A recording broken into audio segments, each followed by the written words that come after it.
A world that champions science, rationality, and order. I think you might like it here after all, Mesmer. Think of it as a paid vacation. I won't deny the appeal. But since I'm here with you two, I'd call this a business trip. At best.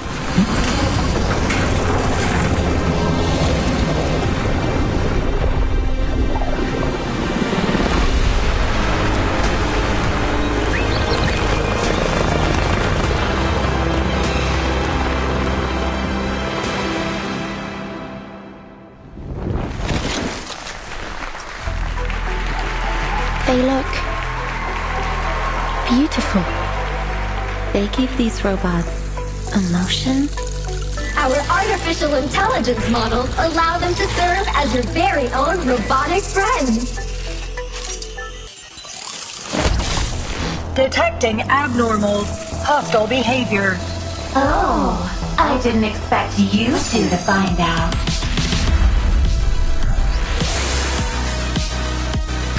I can't feel my legs. Somebody, help me. Crispy critters. We're running out of tapes!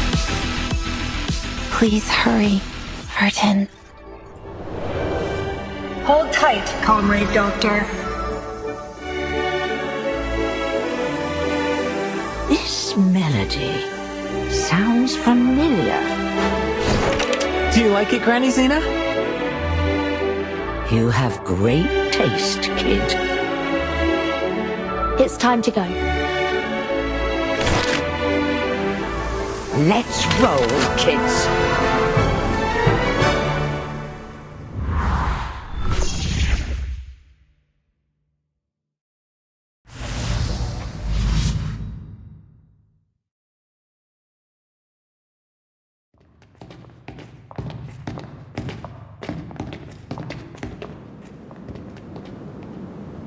Stage in the rain. That's right. A stage that offers an incomparable experience with each observation. How was it last time, Vertin? It was unforgettable. Being able to travel to an earlier era without... Without the storm. Visually, they're quite similar, but the stage's rain is orders of magnitude safer. I think I'll pass, all the same. Don't preclude yourself prior to experiencing it. Who knows? We might just find something to pique your interest.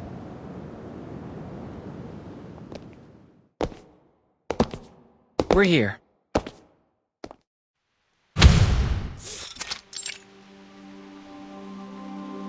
A whole new world, with an untouched, uninterrupted history. I'm looking forward to observing the effects of our interference as they ripple outward into their world.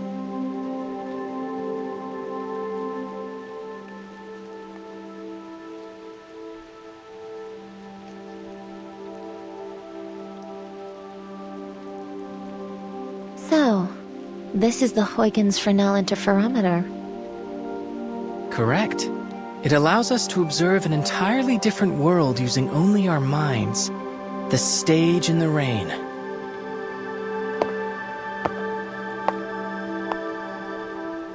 If you'd like a more thorough introduction to the interferometer, I have an observation guide here for you to peruse. Although there's no better educator than first-hand experience, it might help to do some supplemental reading before you get started. I still haven't made up my mind, X. I could refuse, you know.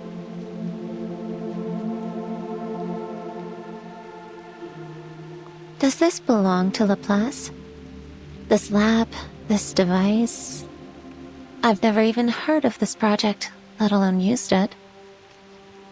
I don't claim to know every piece of equipment in this building, but how was a device of this scale developed without so much as a whisper? But then, no one ever seems to notice when a butterfly flaps its wings. Your pretense for inviting me here was to help you monitor how this stage affects brain activity. That much makes sense to me, given my research on artificial somnambulism. But if I join this project, will it be for your benefit, or... My apologies for arriving behind schedule.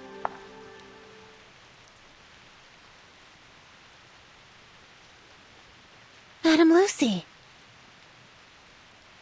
Oh, this is an unexpected variable.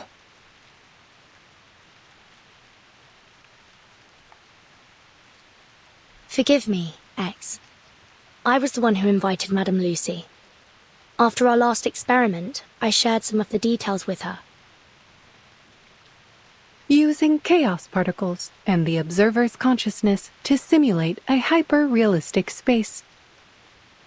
I would be remiss not to participate in such an experiment, given its potential to elucidate the inner workings of awakened consciousness. This research presents a wealth of opportunity, not just for a single person or project, but for all of Laplace and researchers everywhere.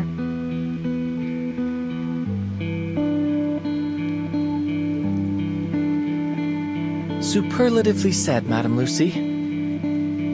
I hope that puts some of your doubts to rest, Mesmer?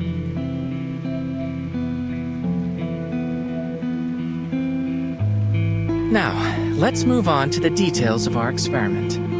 The interferometer has undergone some improvements based on the data we gathered last time. We can utilize chaos particle projections to display some probable locations from the environment we'll encounter while immersed in the stage.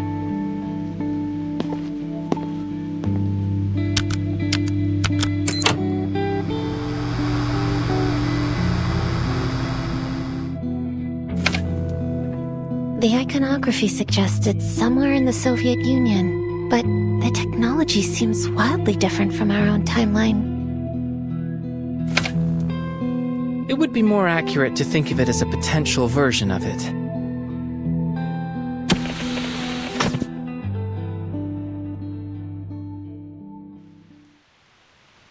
This is the stage in the rain we'll be exploring this time.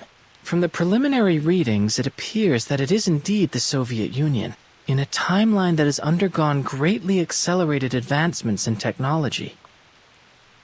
A world that champions rationality and order, and one without arcanists. Sounds interesting, don't you think, Mesmer? Besides, Verton and Madame Lucy will be there with you.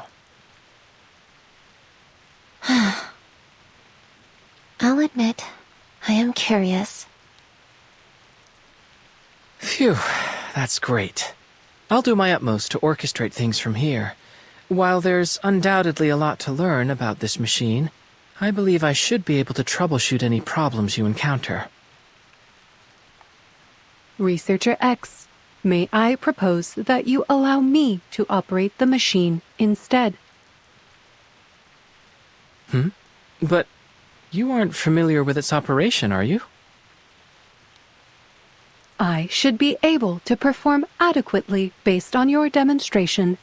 Should I encounter any trouble, I trust that as a researcher, you have kept a thorough operation log to consult.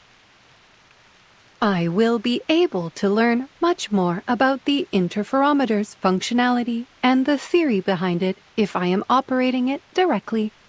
The knowledge I gain from it may prove beneficial to other avenues of research in Laplace.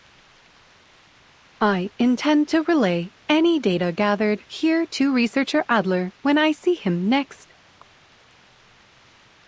Given Madame Lucy's computing power, I'm certain she can resolve any problems we encounter. And it may give Miss Mesmer some peace of mind. Looks like the decision's been made for me.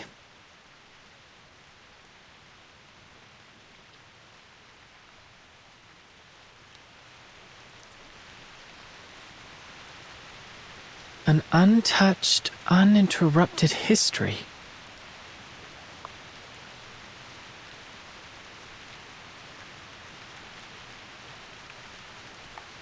All right, I acquiesce to your request, Madame Lucy. Take the reins.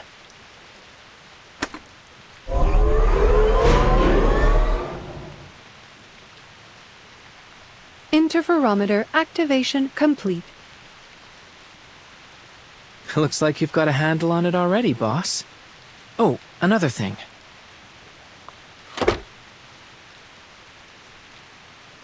This will allow us to communicate while inside of the stage in the rain.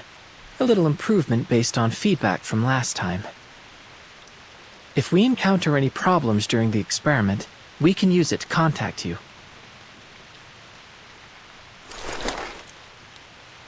Very well.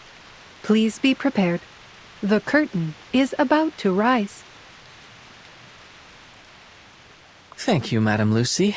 I'll endeavor to bring you back a souvenir. I will look forward to it. Have a safe journey.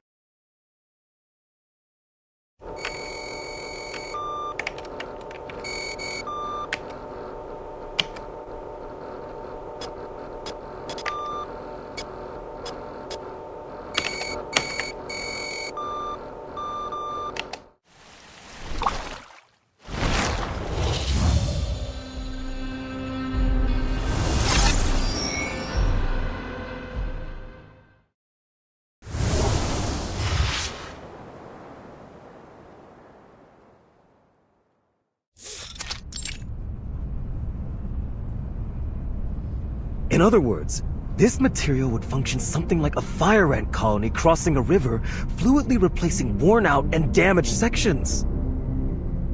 Each component hardwired to preserve its collective superstructure, resistant even to the erosion of time itself.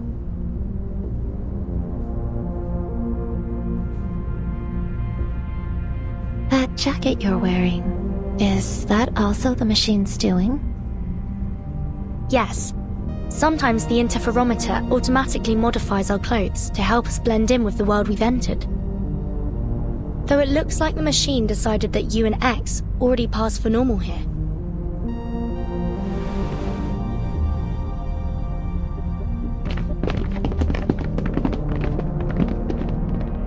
We're currently at least 40 meters from the ground.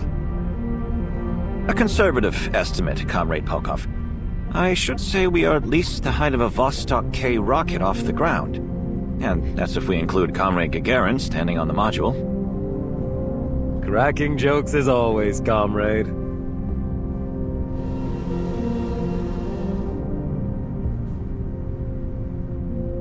I have to say, it's an unusual circumstance when being dressed as a Laplace researcher renders someone more inconspicuous.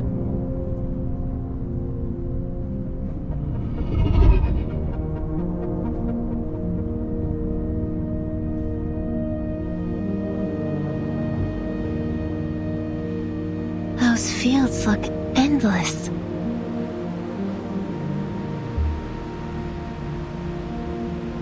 It seems so peaceful.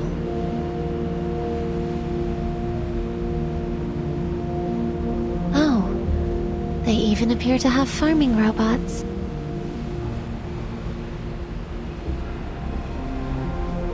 I think there are some scientists down there as well. Could be some kind of agricultural experiment. Pardon my interruption, comrades, but this is only a regular field.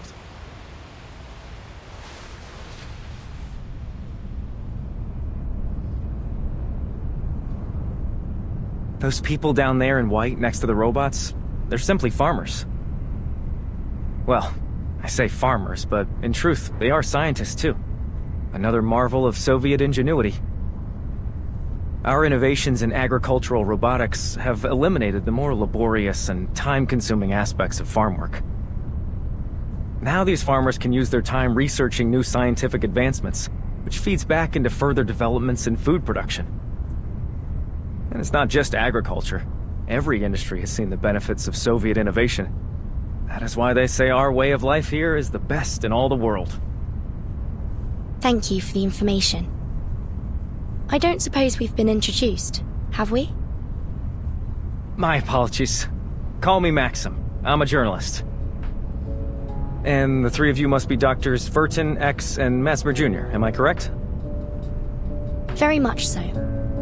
How do you know about us? The news of a young yet highly accomplished trio of scientists attending this year's International Polymer Summit has caught everyone's attention. It doesn't take a genius to see you three are the only ones on this train that fit the description. Saying all that, I'd be grateful if you would allow me an interview.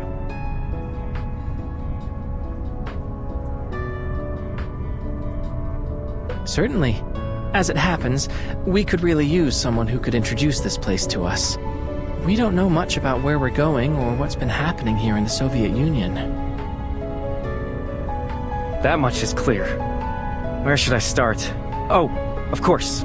Let's start with Collective. All the robots you see are controlled by the Collective neural network, which ensures their labor is never wasted. Who would have thought that robots would become our closest companions? Honest, stable, graceful, calm. They give each and every comrade their undivided attention. With these robots as our foundation, Soviet society began to progress at a relentless pace, maximizing production, removing oppression, increasing everyone's leisure time. A true utopia. Everyone's so happy. Too happy. It seems almost as if we've forgotten the utter misery we went through not so long ago. You mean? The plague, yes. So many of us today choose to focus on our happiness and the bright future ahead. It's as though we've already forgotten about them. The ones who delivered us from those dark times. Those who experienced true misery yet strove to lift us into this new age. They aren't here to enjoy any of this. Is that fair?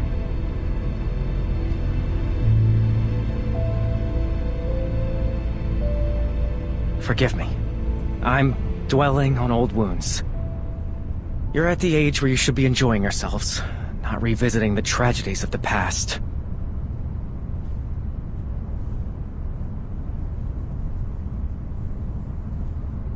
Now, a question for you young scientists.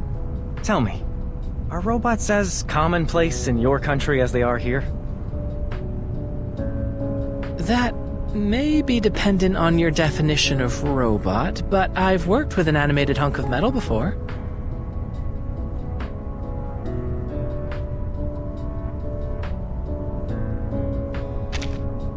Is that so?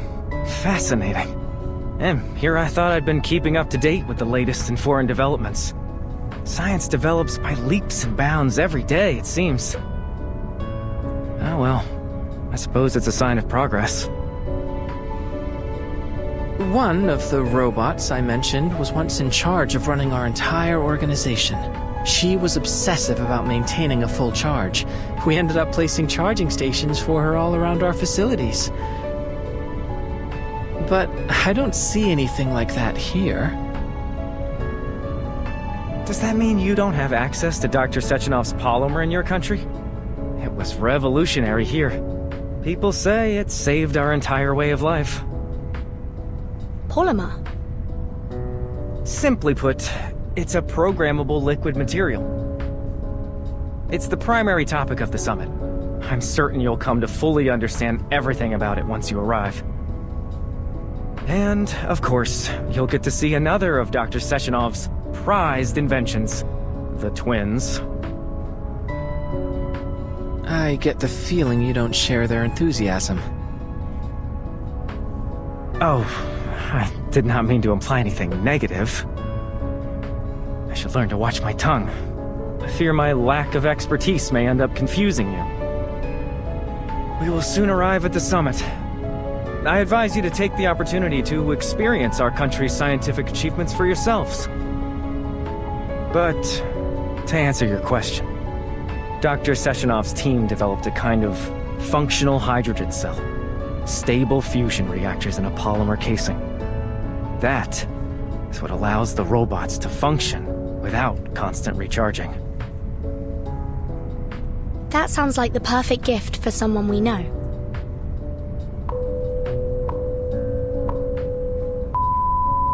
Attention passengers, the train is now arriving at its final stop. Please collect your vehicle activation code from Rafik, and a turbine will transport you directly to the site of the International Polymer Summit. Rafik? That would be the robot bartender. Don't worry. Just follow me. Please alight the train in an orderly fashion. We hope to see you again soon aboard the Vortex.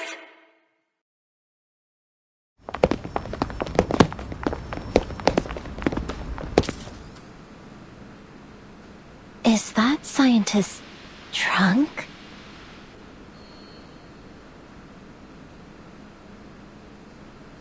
Kids? Why are these kids here? How old are you? No one told me we could bring our families to the summit? Or did we get on the wrong train and now we're headed to a young pioneers camp? Comrade, I think these young people are scientists like us. Scientists? Them?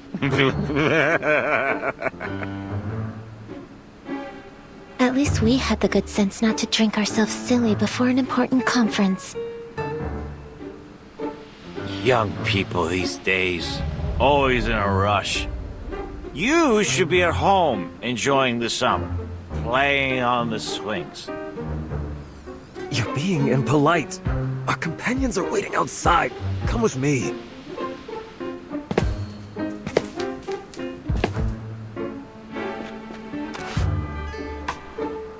Hold on. Why don't you have some fruit? He looks like he could use it. Thank you.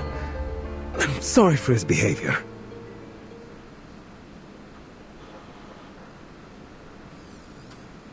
Alcohol can have medicinal benefits, in proper dosages.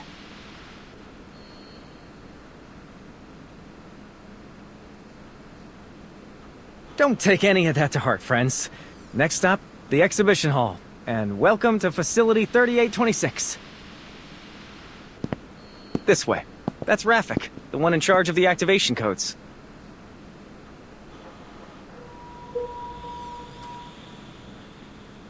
Requisition approved. Here's your vehicle activation code. Have a safe trip.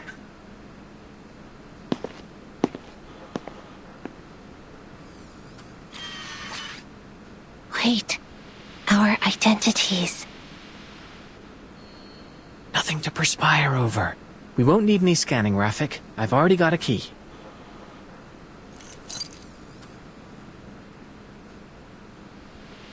Where did you get that? It always pays to be prepared and to keep your eyes sharp. This is the International Polymer Summit, after all. I assume that means you took it from someone else? Wait, when you gave them that fruit, did you... Shh. All I did was facilitate a hands-on experience in the importance of politeness. Goodbye. Please have a safe trip.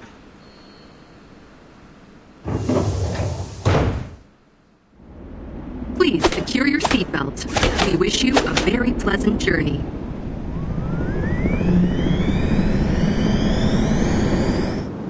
If I'm not mistaken, our conference venue is on some kind of floating island.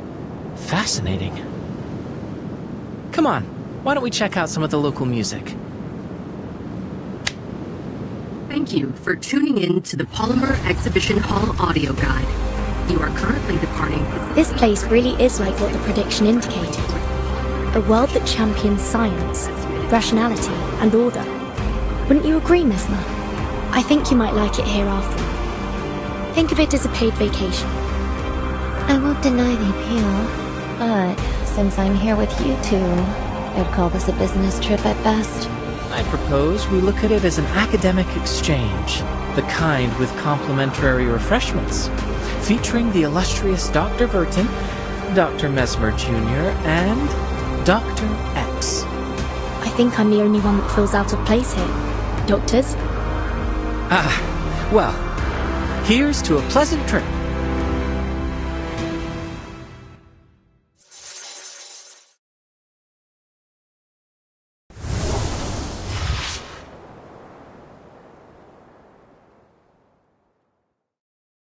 We have arrived at your destination, the Polymer Exhibition Hall.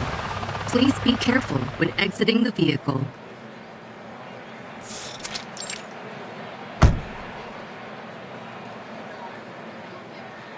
Wow, it's so crowded. Why is everyone gathered around the entrance?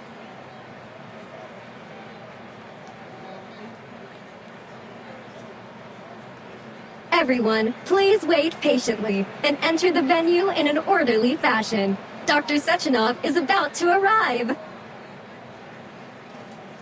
He's here! He's here!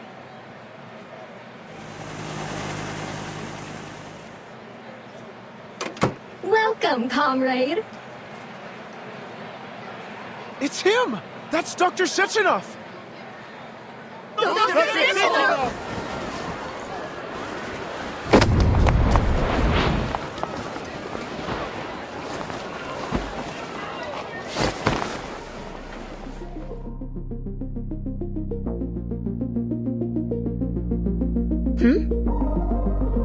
Please be careful.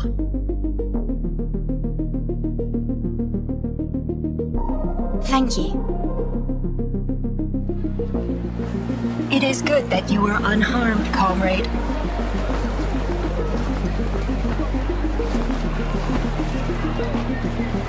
Please don't push everyone. We must all be patient. I ask that you be mindful of the safety of your comrades in the front row.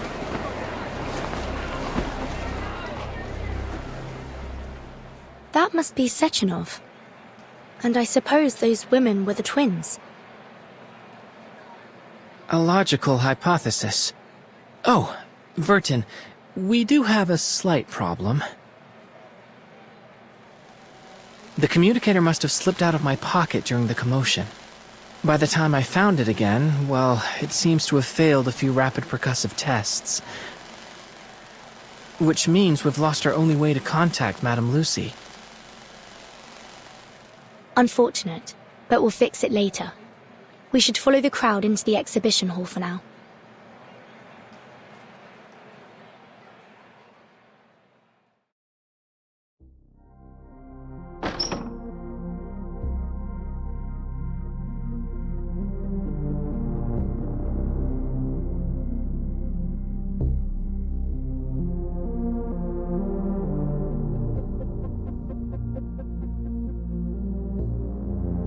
The invention of polymer and its uses, the properties of polymer, the establishment of collective. Where should we start? Let's start with the closest one. Hello, dear comrades. Welcome to the Polymer Exhibition Hall. I will be your guide. You may call me Terushkova. Please allow me to introduce you to the remarkable history of polymer. In 1936, in seeking a form of liquid data carrier, the brilliant Soviet scientist Dr. Sechenov, influenced by the qualities of heavy water and silicon, created a substance that became what we now know as polymer. Utilizing polymer's unique electrochemical properties, comrades Sechenov and Filomenenko invented the first Soviet polymer hydrogen cell in 1939, paving the way for tremendous advancements in the field of robotics. That's what Maxim was telling us about, wasn't it? I'm sure Madame Lucy would love to get her hands on one.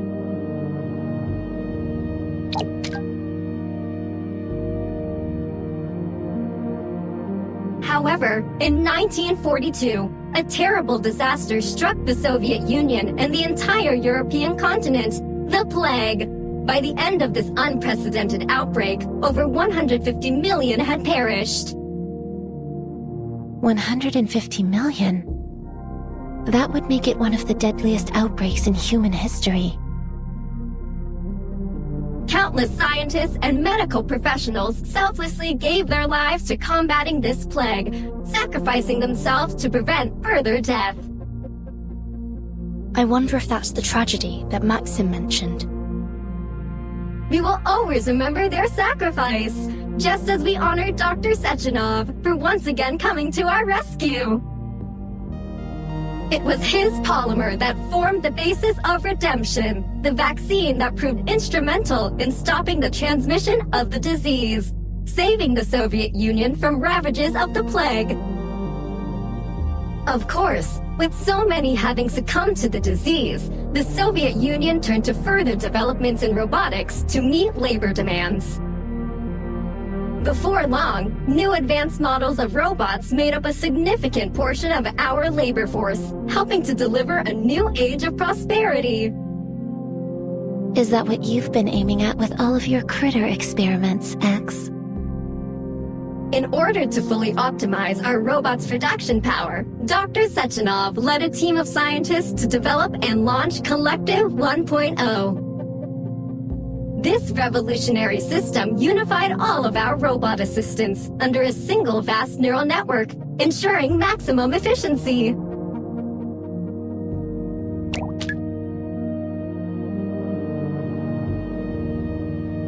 Then, in 1950, Dr. Sechenov astounded the world with yet another development, a means of incorporating polymer into the human body, a process called polymer assimilative adaptation.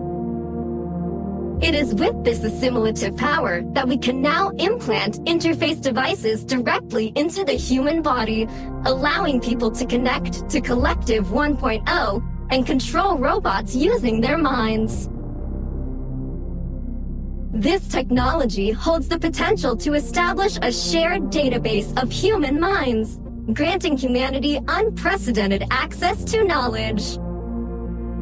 And we are proud to announce that this potential will soon be realized with the coming launch of Collective 2.0. Tapping into an entire neural network in an instant. It's a daring vision. I would be cautious. There's no telling what that kind of process could do to the human brain.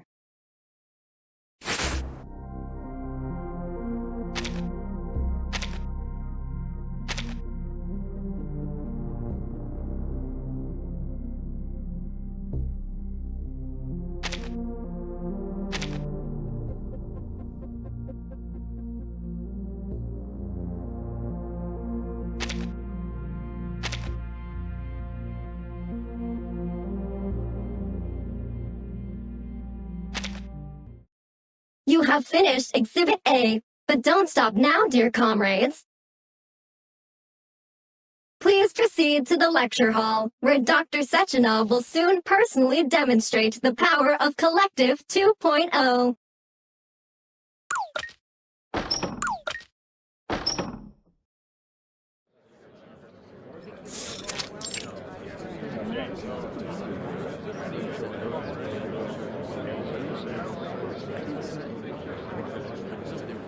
Huh? Is that Maxim?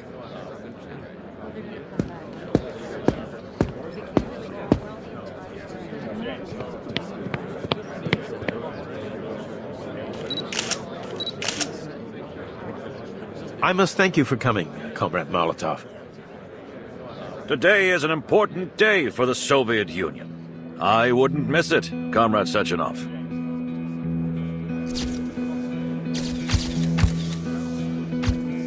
Molotov's here?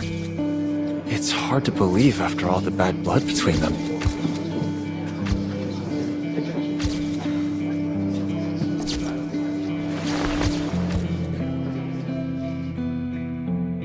Thank you. First off, I'm very honored to have so many preeminent experts from every scientific field in attendance today. Welcome, everyone. I am Dr. Dmitry Sergeyevich Sechenov. We all understand that there are times when a single discovery can turn the entire scientific world upside down. But every great discovery must be built upon the knowledge of countless predecessors that rests at its foundation, to say nothing of luck, before it can be published and preserved for all time. My achievements have never been solely my own. Only by standing on the shoulders of our forefathers have I gotten the chance to gaze upon the limitless horizons of science. Standing here now, I must thank them from the bottom of my heart. Thank you. Thank you.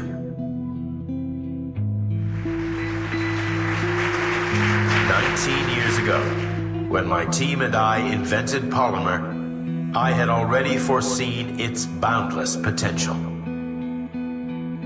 A perfect synergy of mathematics, logic, physics, chemistry, biology, and other foundational studies in equal part, constantly pushing the frontiers of humanity's scientific exploration. Bringing us to this historic day, where I have the honor of inviting every one of you to participate in this preview of Collective 2.0. Comrades, please follow me into the bright, limitless future.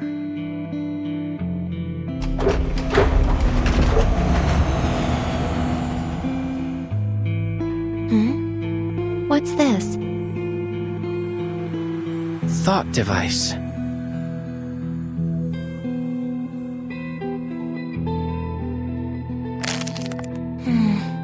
A metallic outer shell with a silicon motherboard connected to swirling black tendril-like receptors.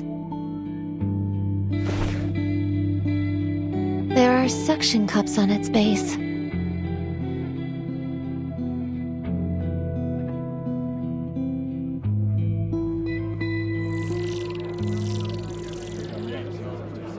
They've all put it on without any hesitation.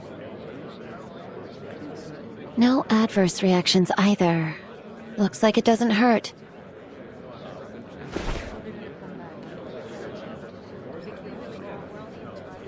Hypothesis confirmed. Mounting the device does nothing to activate it alone.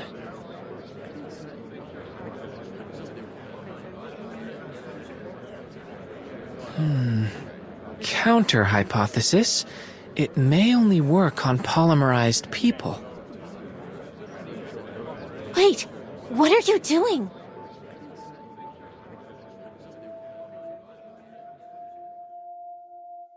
It makes sense. If the plague was ended by mass polymerization, most of the attendees here would already have polymer in their system. But we don't. You injected yourself with that redemption vaccine? Where did you even get that? The exhibition hall's got samples of everything, and I've always had a knack for collecting odds and ends. But why would you inject yourself? During our last experiment, I kept thinking that we were missing something, but now I finally figured it out. We don't belong in this world. Even if we change our appearances, at our core, we're still outsiders. But perhaps by injecting myself, I can truly become an influencing factor in this world. What sort of chain reaction will this set off? I'm excited to find out.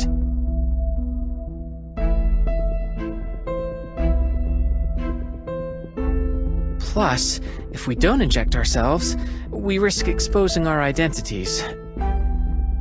Of course, the choice is yours. I should have expected this. Typical Arcanist behavior. Why don't I just hold on to these potentially dangerous substances for now? Please try to exercise a little more caution in the future, Dr. X.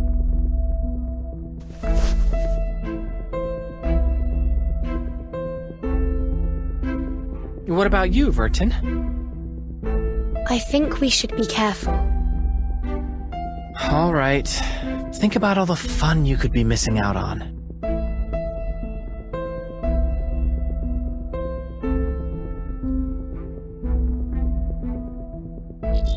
Oh! Fascinating! It's like a whole new perspective. This demands thorough exploration. Comrades, I encourage you all to try these thought devices and experience a preview of Collective 2.0's features. Dr. Sechenov, please allow me a question. Collective 1.0 has already saved our citizens from a disaster. But now you're aggressively pushing, pardon my wording, for the launch of Collective 2.0. Do you intend to have the entire population wired to these thought devices? How can you ensure the devices are safe? Are you not concerned about the potential dangers? What if this new collective fails in some way and threatens all our hard-won happiness? I only mean to say that so many people gave their lives to help us get this far. I wouldn't want to see their sacrifices rendered meaningless. I do understand your fear, comrade. But please rest assured, we've conducted rigorous testing and verified that the thought device is completely safe. With that reassurance, I ask that once you've implanted your thought device, you please continue to the next gallery, where you'll be able to experience the wonders of mind-machine interface in a live demonstration. I thank you all again for your participation, and I look forward to exploring this new horizon with you all.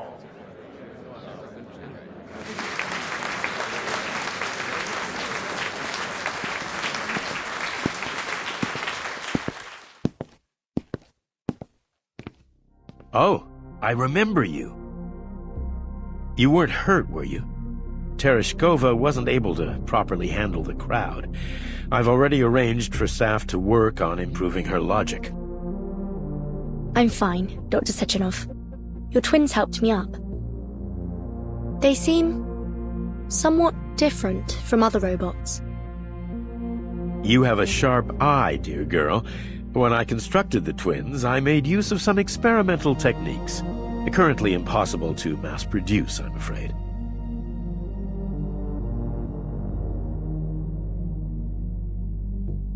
The epitome of both science and art, a perfect fusion of power and beauty. I think of them as my greatest creation. They do have a rather reassuring presence.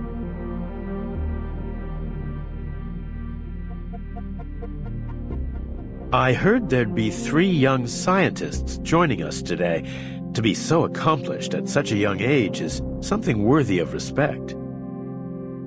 If you run into any trouble today, please don't hesitate to tell me. I'll do whatever I can to assist you. Oh, as it happens, I think we actually could use some help.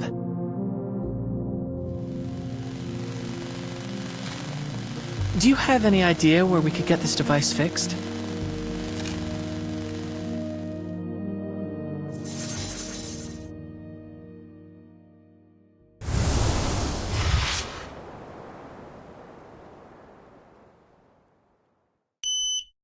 Access granted.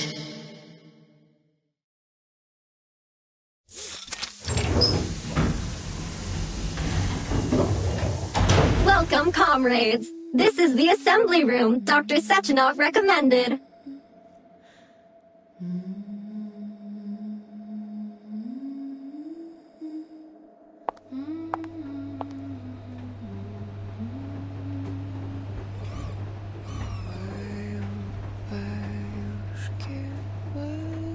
Are you interested in learning more about the production process, comrade?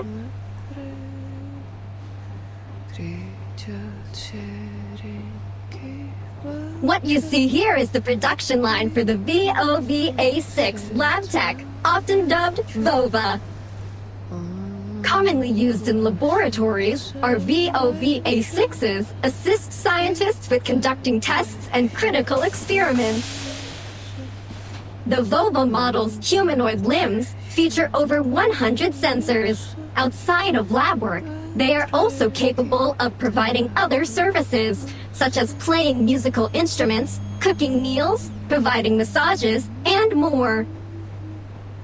Some people even treat their VOVA as a personal companion. In fact, our artificial intelligence models mean they are entirely capable of serving as your very own robotic friends.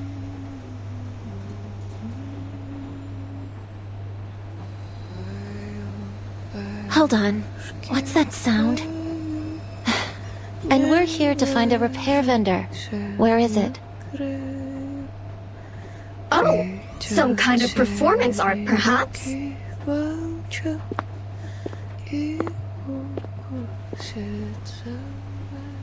Why was she moved over here?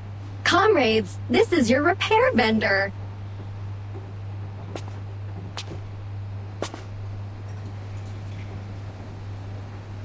Access granted. Oh? This machine is a multifunctional repair device, suitable for indoor use by our staff. Other than basic repair functions, she is also able to repurpose raw materials into whatever tools you may require. Amazing. Well, let's give it a whirl.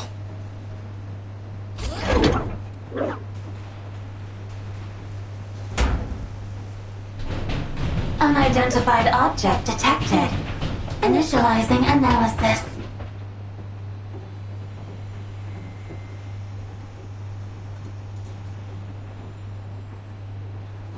This is an abnormal reaction. How strange. My database has no record of any comparable circumstance. You know, I really shouldn't be accepting unknown inputs from strangers.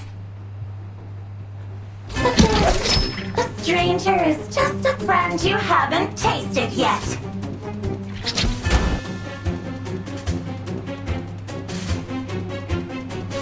X, watch out!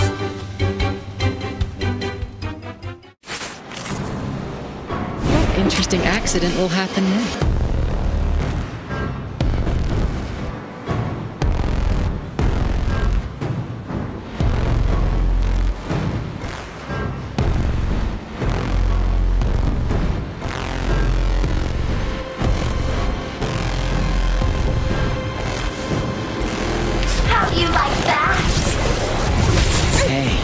You will be sorry.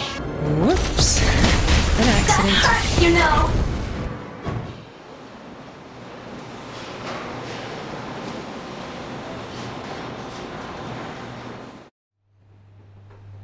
Detecting abnormal combative behavior from Nora.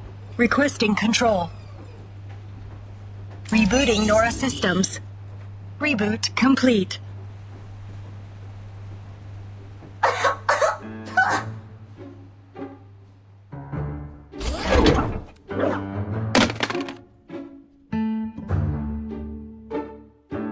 What was that? That was the worst thing I've ever tasted! Metallic and yet almost woolly and wrong! Just plain wrong! Come on, give me something to really savor.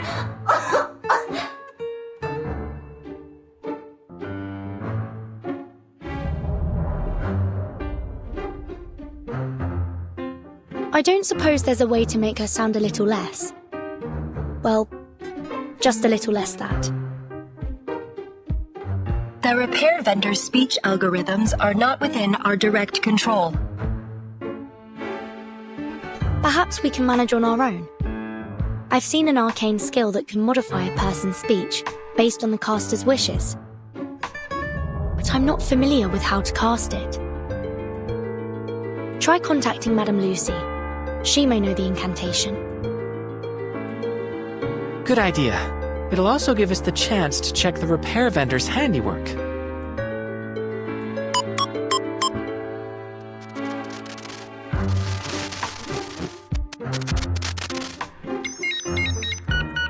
Researcher X, hello. Ah, fantastic. So at the very least, she did repair it. I see. I will process your request. There is indeed an arcane skill in my database that may be of assistance. It is known as Manner Mender. I have sent the specifics of the incantation to your communicator. Thank you very much, Madame Lucy. You are most welcome.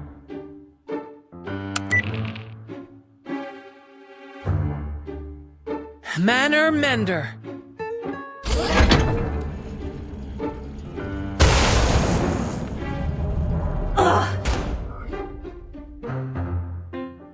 Fiddlesticks!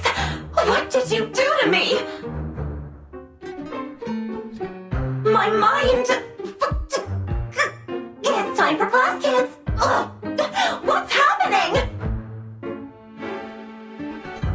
of it as installing a language patch. How rude! You're not welcome here anymore! This repair vendor is closed!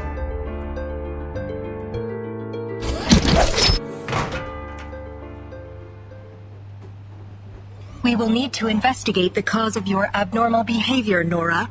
Please cooperate.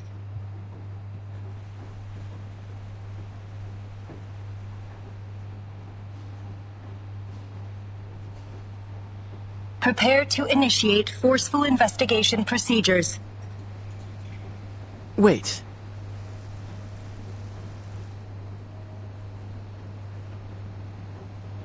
How about I try something with Nora? I can directly connect to her using this thought device. It's the perfect chance to try out the features of Collective 2.0. Dr. X, things are already complicated enough as is. Let's leave this to the professionals. Don't overly activate your disquietude. You still remember the topic of my research here, don't you? I can't pass up this opportunity. If that is what you request.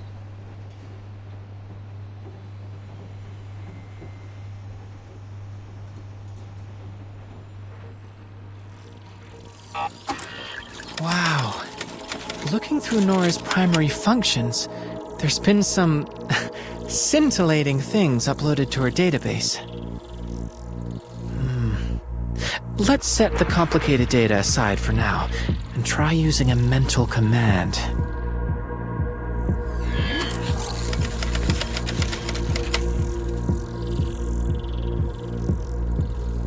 Everything looks normal so far. Seems like the restart successfully cleared the errors in her code. No, hold on. There's an abnormal entry in the access log. Hey! What are you doing, you cad?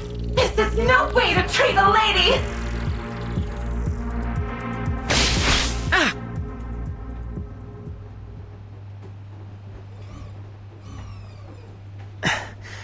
Nora forcefully ejected me. Felt like getting slapped across the face. I told you already. This repair vendor is closed. She has some very colorful responses. Is that her default setting? Can she really refuse an inspection like that? All robots in this facility are linked to the collective neural network and are not permitted to disobey human commands. Considering her prior combative behavior, she is evidently malfunctioning as well. What? Have you got a problem with a woman who speaks her mind? I just think that from a pure safety standpoint, and considering our current situation, this feels like a mistake. Doesn't a lady have a right to her own feelings? Ugh. What about you two? You must have some thoughts on this.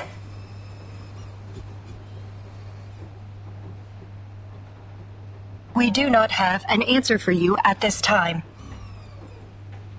How disappointing! I bet you've never even bothered to feel an emotion. Comrade Sechenov did install emotional expression modules into our platforms.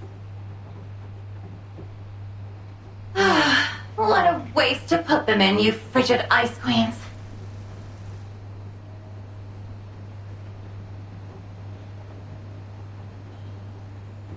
Regardless, please report the details of this abnormal request in your access log, Nora.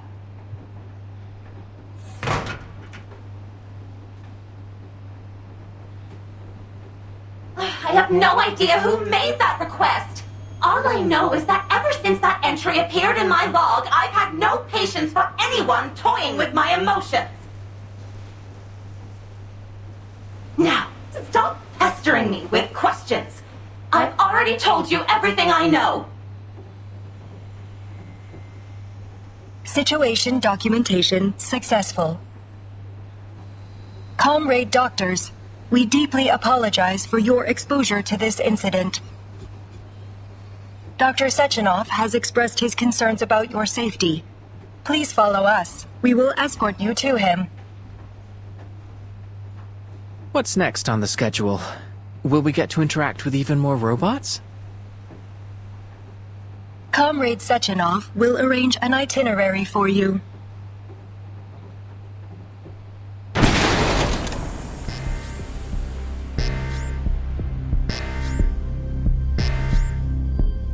What's happening?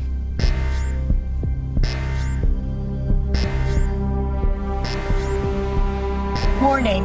Control over the exhibition hall has been lost. The All-Soviet Exhibition Center has activated its emergency drill procedures. Has the security here been hacked? All robots within the exhibition hall have had their connections severed. The cause is unknown.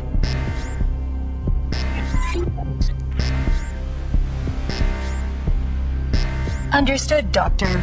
We will proceed to the exhibition hall, continue broadcasting our coordinates, and await the arrival of reinforcements. Please wait here, comrades. A turbine will arrive in 1 minute and 43 seconds to transport you to 첼로메이. We must return to the exhibition hall.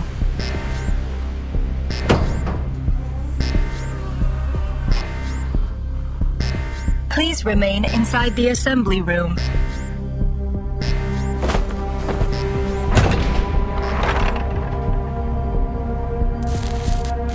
What do you think, Vertin? If something is happening in the exhibition hall, I don't think we can afford to wait around here until trouble inevitably finds us. We should head out and assess the situation. I concur entirely. What do you think, Mesmer?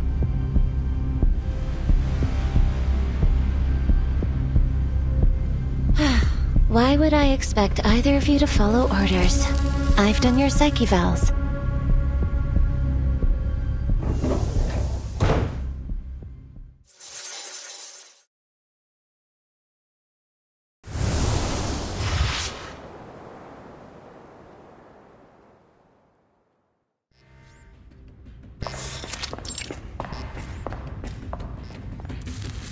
Hello, dear comrades.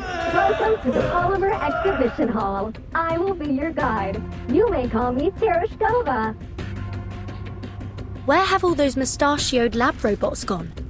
I thought they were supposed to help the researchers. Who knows? Maybe the twins already calmed the situation down. Just what is this situation, exactly? Please help me. Wait, I hear... someone.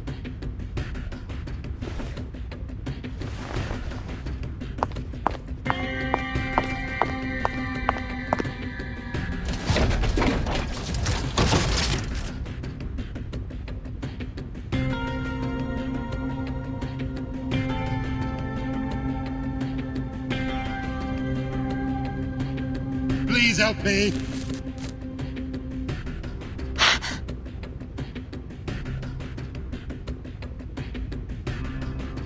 This is awful. We have to find out what's going on. Just be careful. I'll try my best. I think I can make it to him if I stay close to the wall. Please help me. You'll be all right. Stay calm. You'll lose blood if you struggle too much. Let me check your wounds.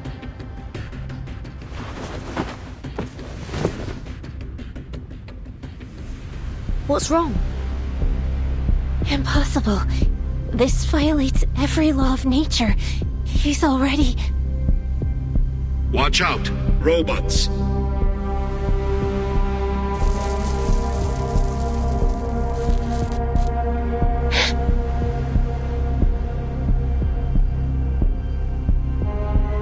Mesmer, get back here, quickly!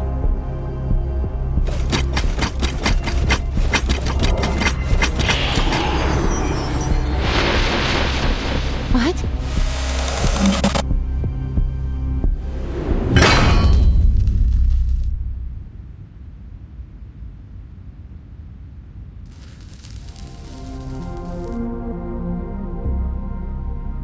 Please, stand back.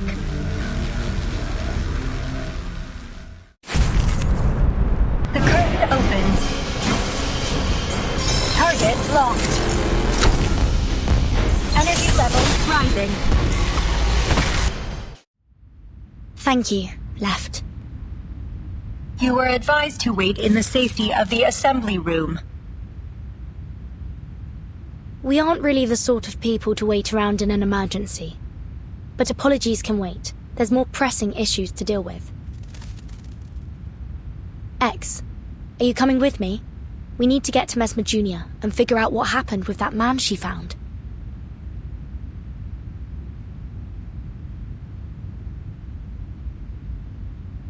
Mesmer, are you all right? I'm fine.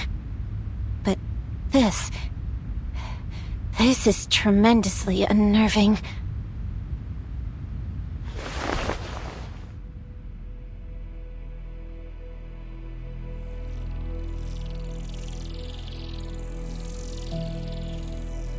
Help me, young lady.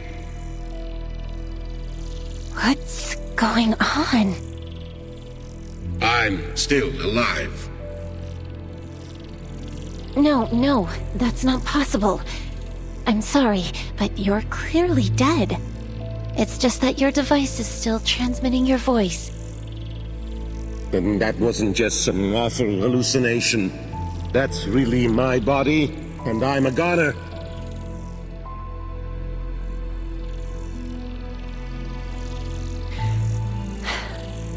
But how are you still able to communicate with us? You're surprised. I suppose I would be too. But the science is clear to me, at least now. It's fitting that my corpse can serve as a new teaching exhibit for the Hall. If I am truly dead, then what is speaking to you is only the polymer still active in my body. The thought device must be serving as a communicator of sorts. The polymer must have absorbed some of my neurochemical signals and brain function, forming an imprint of my mind. That's how it can answer you. Can you tell us what happened here? People started to act strangely, like they were losing their minds. And then the robots turned on us. They were killing people. My colleagues and I ran for safety. I remember some of them got away. You're saying there are survivors? Many. I regret. So close to launching Collective 2.0. Now I'll never...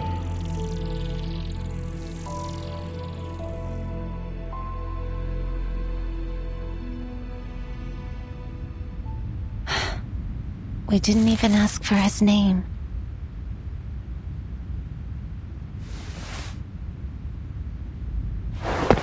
He was dead before you even got there. It wasn't really him, just an echo of his brainwaves.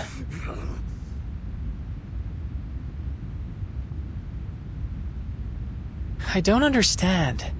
Even tied up, this scientist still seems to be trying to ram his head into the wall. Do we have any idea what's going on? Why did you come back?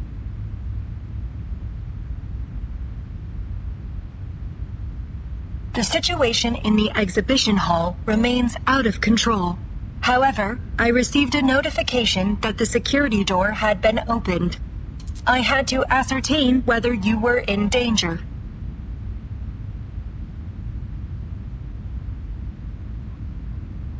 I was the one that pushed for us to leave.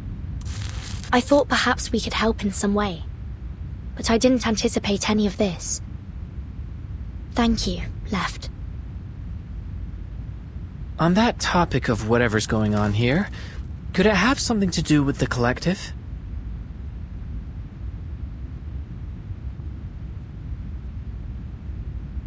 Wright is proceeding to the source of the incident. My mission now is to ensure the safety of all of our guests.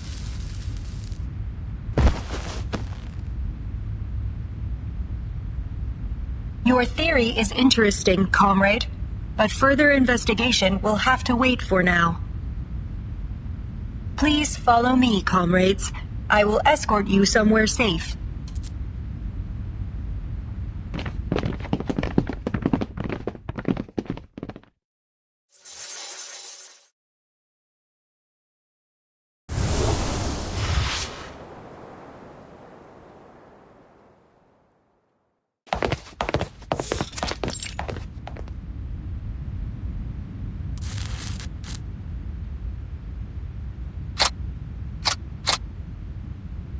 What's that on the ground?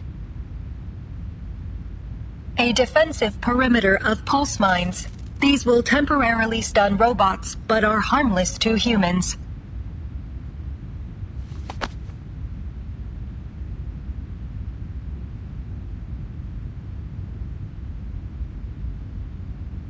You shouldn't be here. We found a survivor.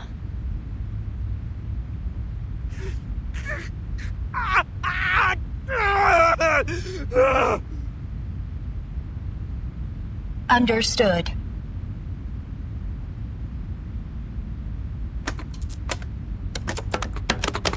Attempting to reassert admin privileges over exhibition hall controls. Attempt 16. Failure. Please do not panic, comrades. Help will arrive shortly. A special operations agent will take responsibility over evacuating you safely. The malfunctioning robots may resume their assault at any time. Please stay behind the defensive perimeter.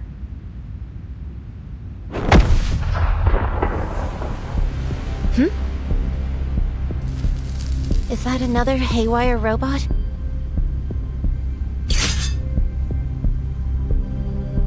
No hostiles detected.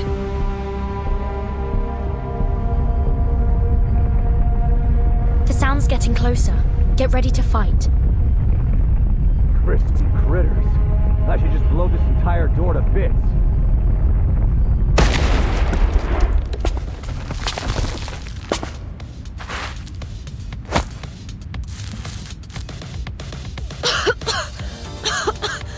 I heard... Don't tell me some kind of critter caused this. Out of my way!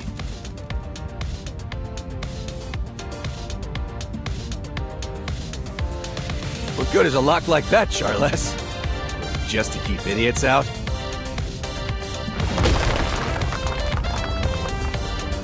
Who is this? He doesn't appear to be a robot anyways. And I don't think he's gone mad like that scientist. Are you certain of that? It looks like he's arguing with his glove. Don't be so testy, Major.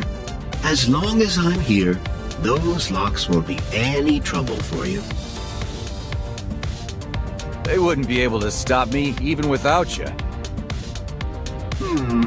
I don't deny that. But I could have contacted the twins and asked them to open the door instead. Why didn't you tell me that before I blew it up? I didn't want to interrupt your fun.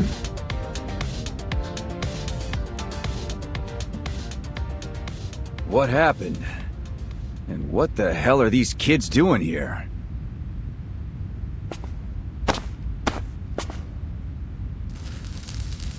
Codename P3. And his trusty companion, Charles. We were informed about an incident at the Polymer exhibition hall. Our orders are to bring a swift end to this situation and limit any scandal that might hamper the launch of Collective 2.0. In other words, Dr. Sechenov sent us to assist you. Now we just need to find out who did this. Understood. Dr. Sechenov has confirmed that this was a targeted attack on the Collective 2.0 launch. That's obvious. Anybody able to hack into the exhibition's controls has got to have some serious backing.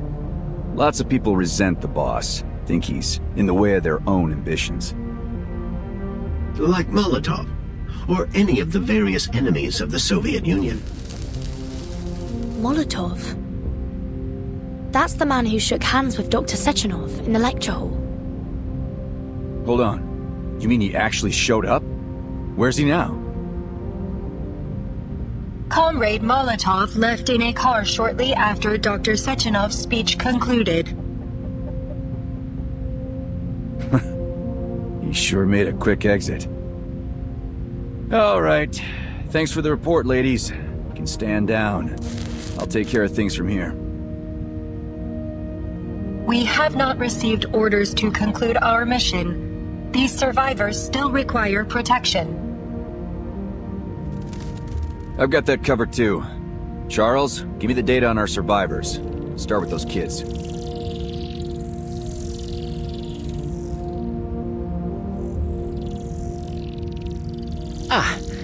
This may cause a predicament.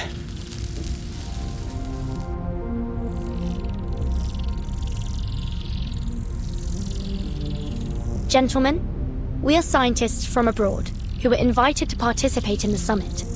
Your database might not have information on us. I think it'd be better to introduce ourselves directly. My name is Vertin. This is Mesmer Jr., and that's X.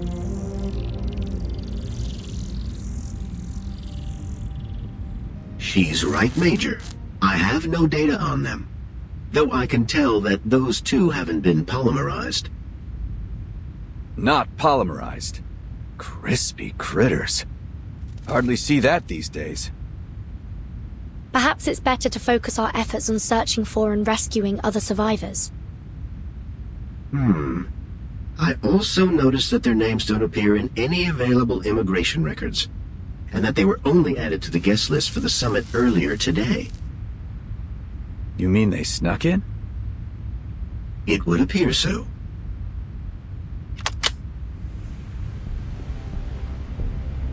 Major. So we've got potential spies at the site of a complete disaster. Teenage spies. What do they stoop to next? It's not like that, Major. Please, allow me to explain. Where should I send them, Charles? That's complicated. Perhaps the Juvenile Justice Committee, or a counterintelligence agency. Any ideas, X?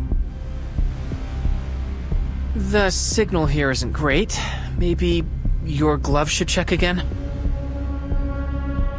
That isn't funny. We should run. Concurred.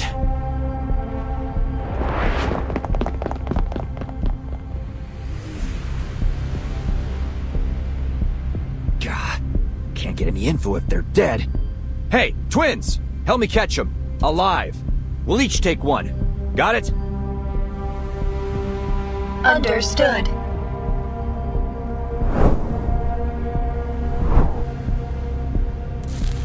Take this.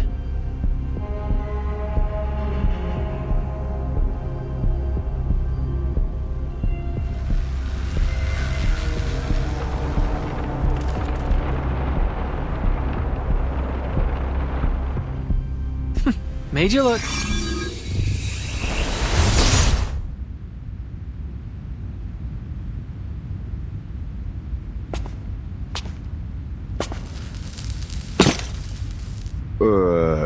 Was that magic?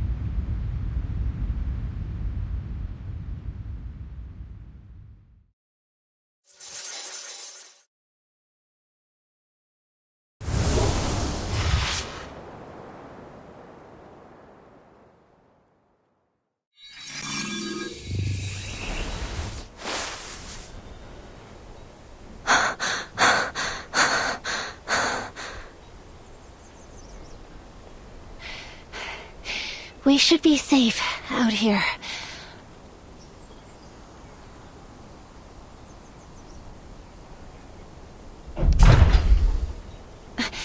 Was that an earthquake? No. There's something big coming from the exhibition hall.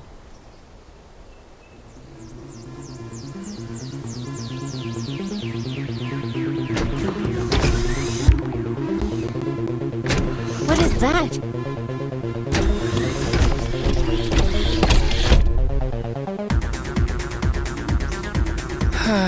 Looks like things are about to get even more dangerous.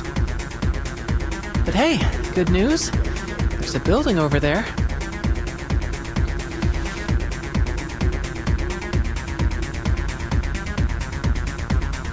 Let's take shelter there.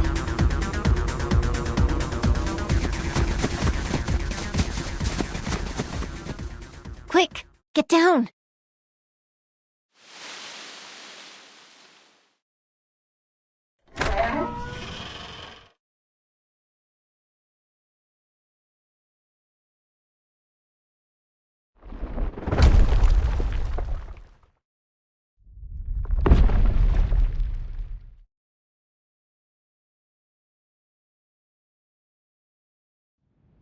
I think it's gone.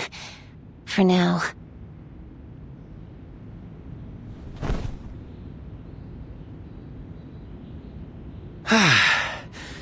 Isn't sending such a supersized robot after us a little extreme?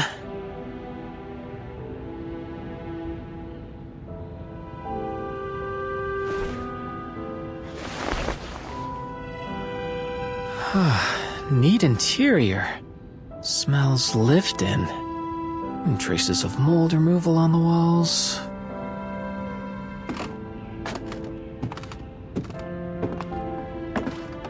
But where are the residents? This place feels strange. It's almost like...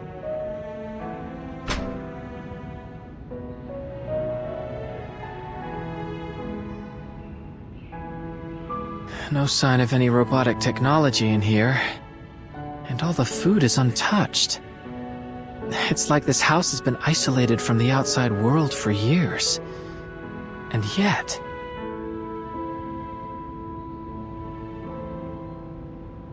a plow, 3 oil pastels, and an assortment of strange alarm clocks, a few syringes, and a bottle of men's cologne? These things don't look like they belong to a family, but rather a dozen people or so, with their lives all mixed together. There's some personal effects in here. Letters, family photos, and... I started recording. Come on, Mama. What's that sound? It's coming from this pocket watch device. That journalist we met, Maxim, he had something like this too. Don't worry. I'm recovering well here. All of us comrades in the ward do what we can to help each other, so we can overcome any difficulties. Don't forget about me, Mama. I really miss you, Papa. It's already been a month. I remember, little squirrel. The next time you visit, remember to bring that doll with you. The one with the pretty floral dress on the balcony.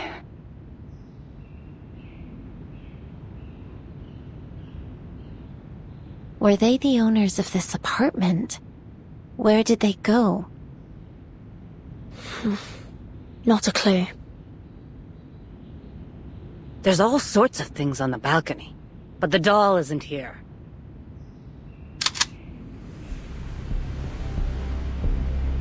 Don't move. Put your hands up first, then turn around slowly.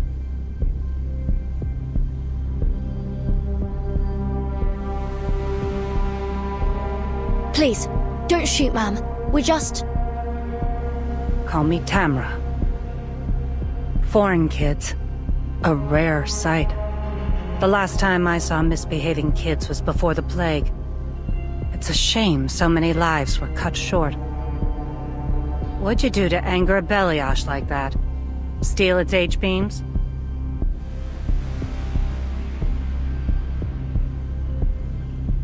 Oh, I see. You're those unknown variables Xena was talking about. All right, tell me what happened. Don't they tell you to obey your elders where you're from?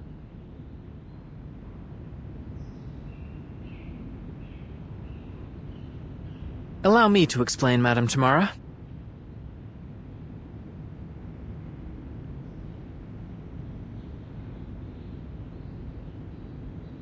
And that's what happened, ma'am. I swear, everything we've said is the truth. I see. Just another group of foolish kids caught up in a conflict they shouldn't have been a part of. If I take you at your word, that is.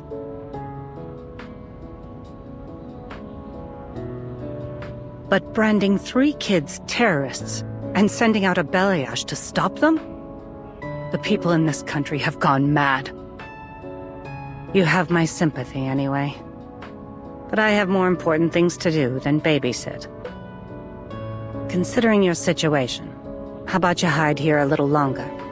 When I'm done with my work, I can send someone to help you out with the orb head outside. But all this is a memorial for the good folks we lost to the plague, so don't touch anything.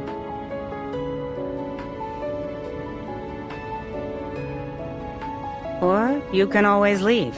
God knows I won't stop you. We'll accept your offer, ma'am.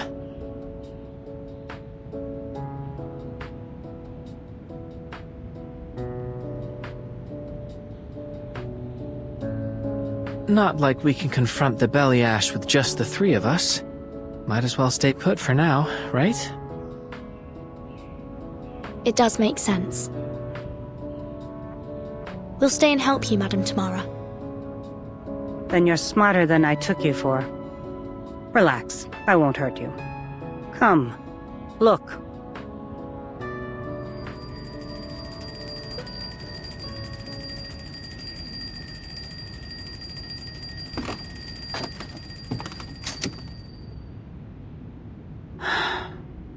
I think of this place as a memorial, although it doesn't commemorate any heroes.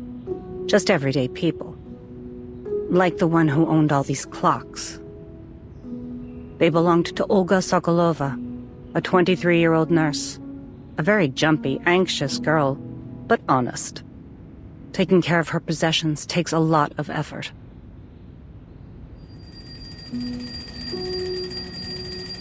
Patient number 28 needs their medication.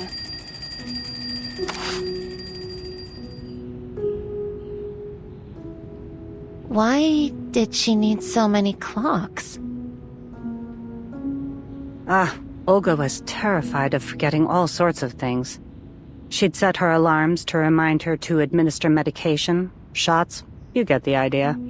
But it wasn't enough. In the end, she went to the hospital too, leaving me with this mess. This one looks the oldest.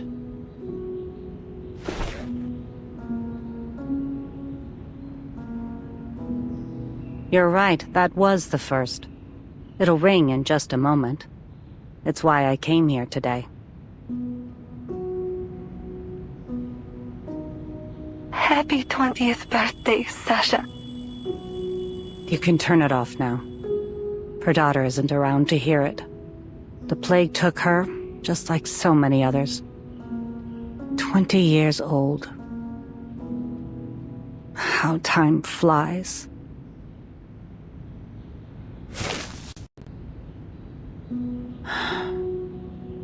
Kids, come give me a hand.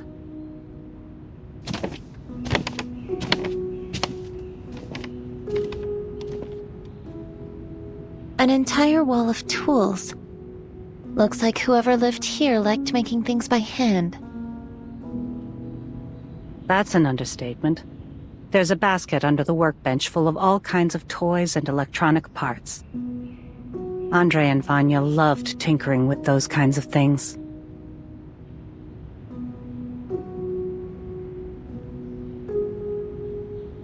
All right, kids.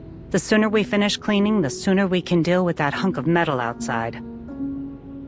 Maybe I'll bring a few robots over, to show my old friends how much our country has developed.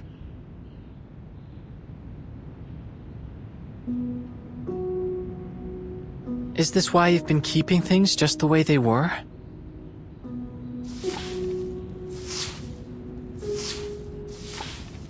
This isn't really their home. I just moved their things here. Like taking a snapshot of their former lives. A cenotaph for the dead. I'm old, and the older I get, the more I recall my past memories. Everyone moved on so quickly, I couldn't bear to throw anything away. So I put it all here. Xena called it stupid. But she didn't stop me either.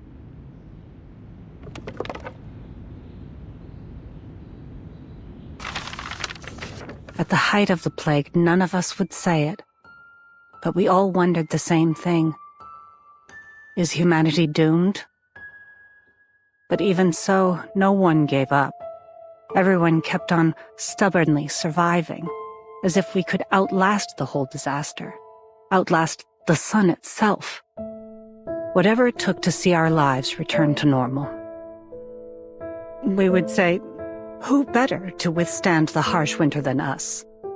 We would help each other, encourage each other through the hard moments. We let the flames of our most fervent hopes warm our hands. We kept telling ourselves, don't cry. If we sow our seeds today, we'll reap a bountiful harvest in the future. But some never saw the spring.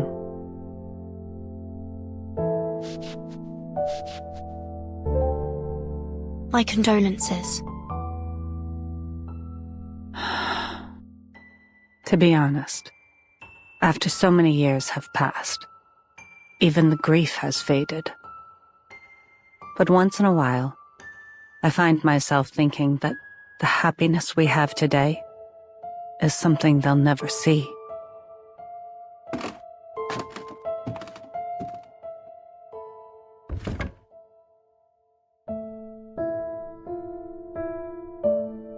If Andre and little Vanya were still alive, they would have been overjoyed to see a world covered in metal machines. And Vanya's mother, Rosalia, she would have been happy too.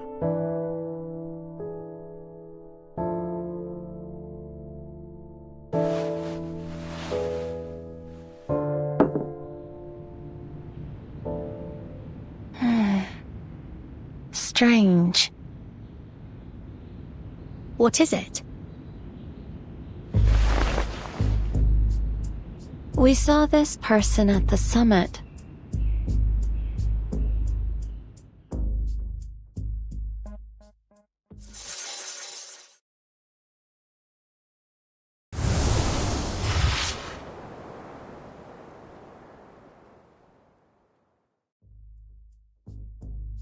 You mean little Vanya? Are you sure? That journalist we met, he called himself Maxim. He had the same scar on his forehead.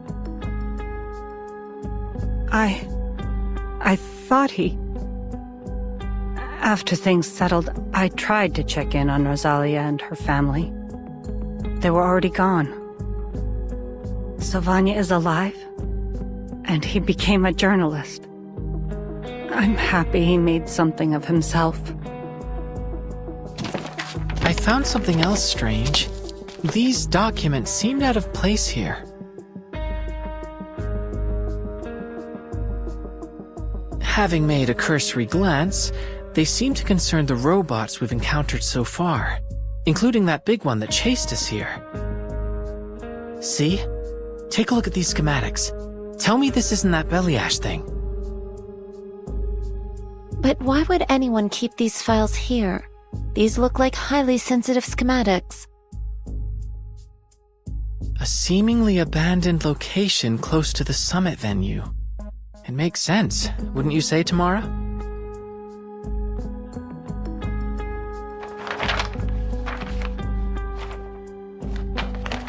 Wait.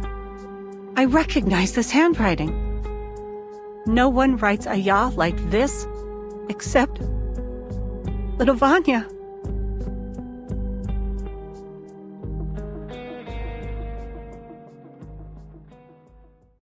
We should discuss this with a friend of mine. She'll be able to help us understand what is going on here. A friend. I contacted her as soon as I heard you come in. But don't worry. I'm certain she'll be able to answer all your problems.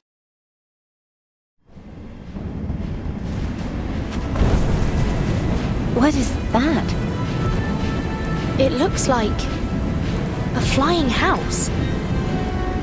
Kamara, clear the way.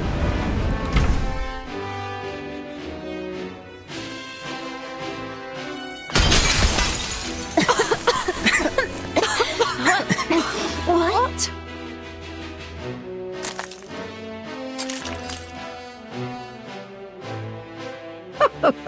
So the quantum computer was right. Look what I've found. Pint-sized scientists from a faraway land. I'm glad you didn't kick them out, old friend. Well, why would you? They do look like good kids.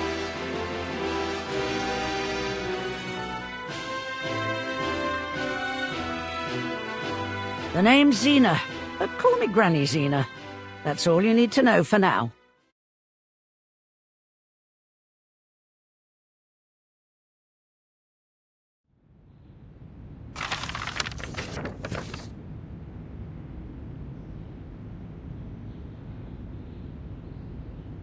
These files outline a way to circumvent the Collective's firewalls. It's a sophisticated exploit. He's no amateur. With this, Maxim would be able to take control of the Belly Ashes and activate their combat protocols. If what I'm reading here means what I think, then Comrade Sechenov is in 6 layers of deep shit. He's in trouble. Why? Because our little Vanya is likely the one who lifted the combat restrictions on all the robots, which means this chaos wasn't just a bug in the system. It was targeted.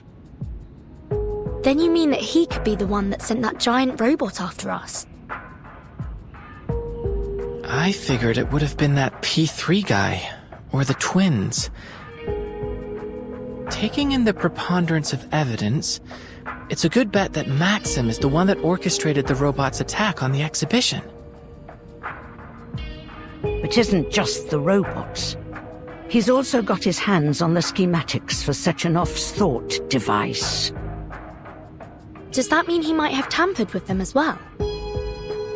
It'd explain why the scientists up there are all going nuts. Do you think he intends to seize control of the entire Collective 2.0 network?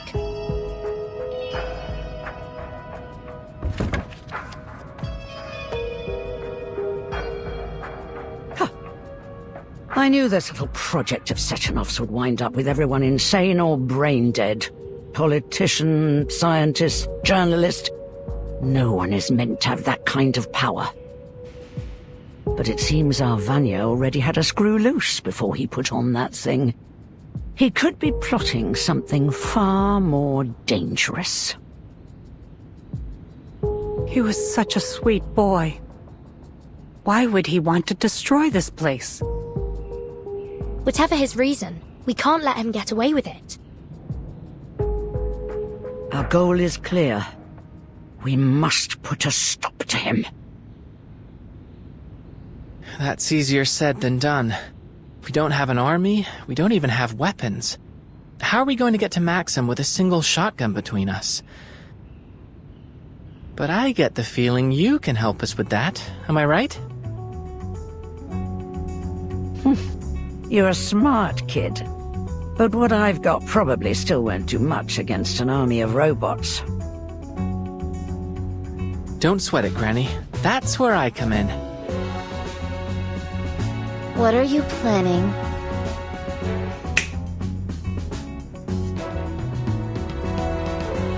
To do what I do best. Improvise. Dear me. Where did you find all these things?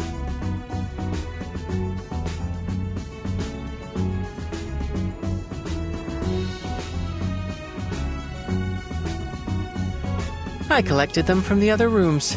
Don't worry, we'll return whatever we don't need. You little gremlin. You'll return the rest, and help me clean up after this is over. Are you telling me you plan to upgrade my guns with this load of crap? I'll buy it. Now show me how.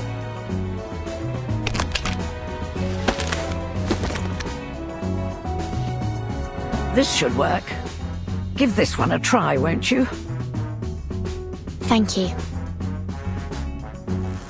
I fashioned an electromagnetic accelerator to the muzzle, as you requested. You take care of the rest, X. Wait, what's that you added to your gun? A music box. It happened to have a component I needed. And, as a byproduct, we'll get to enjoy music while we fight.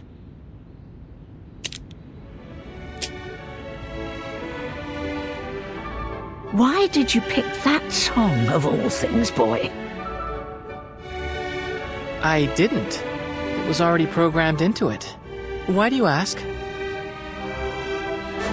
Oh, it's nothing really. The melody reminds me of my daughter. Is everyone geared up? Armed to the teeth and ready to take out some robotic trash.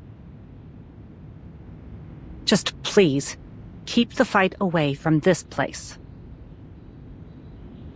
Hold on. Maybe we should decide on a plan first. A plan?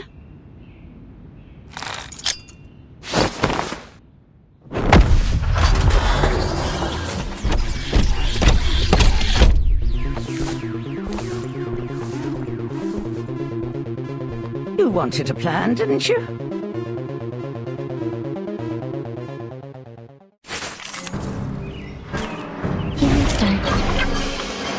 This robot is programmed to follow a certain attack pattern, but you're not.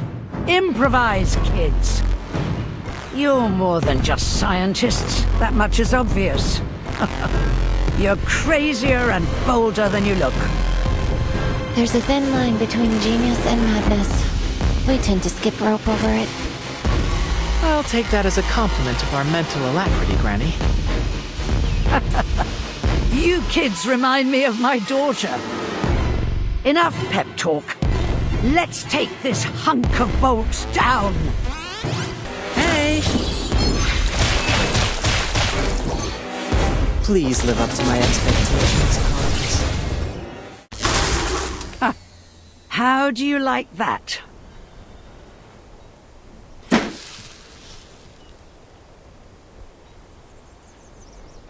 You're as wild as ever, old friend. We're safe for now. It should take a while before Maxim sends another of his murder bots after you. So, what's next? We find Maxim and stop him before more people get hurt. And ideally, we'll clear our names as well. First, I think I'd like to let Maxim learn how it feels to be on the receiving end of one of these metal monstrosities. Huh?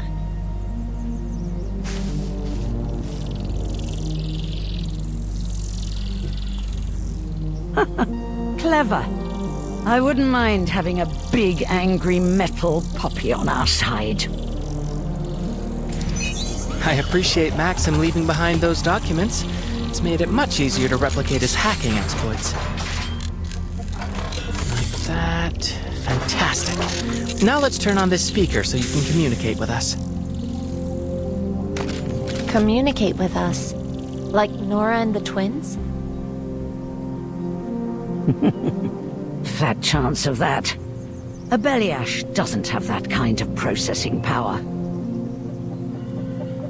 Processing power. But that can't be the sole factor, can it? The twins appear to have more processing power than Nora, and they even claim to have an emotional expression module. But they don't seem to have much of any emotions at all. Theoretically, they could just be very professional.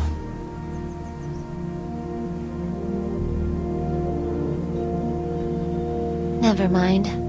Perhaps I'm just projecting my own biases. Who's to say what motivates a robot's heart?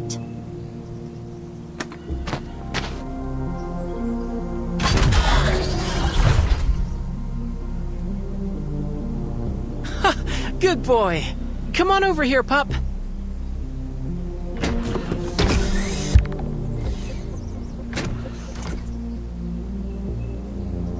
Well done, young man. This puppy of yours should be more than sufficient evidence of Maxim's involvement, if you can get it to the exhibition hall. Are you coming with us, Granny Xena? Me? Oh, no, I think not. You kids are on your own from here. After a fight like that, I almost feel young again. Almost. But I'm not stupid enough to run towards trouble at my age.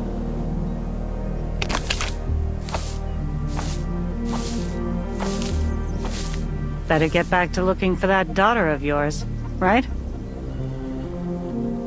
Mind your own business, you old blabbermouth. Goodbye, children. Thank you for your help, Tamara. Granny Xena. Goodbye.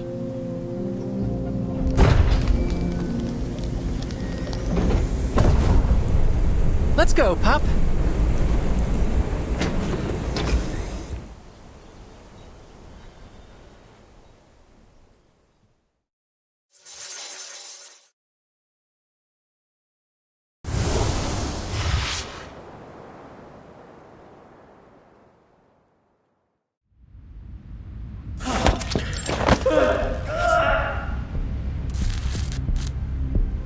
Another one of them has gone barking mad. What the hell is going on?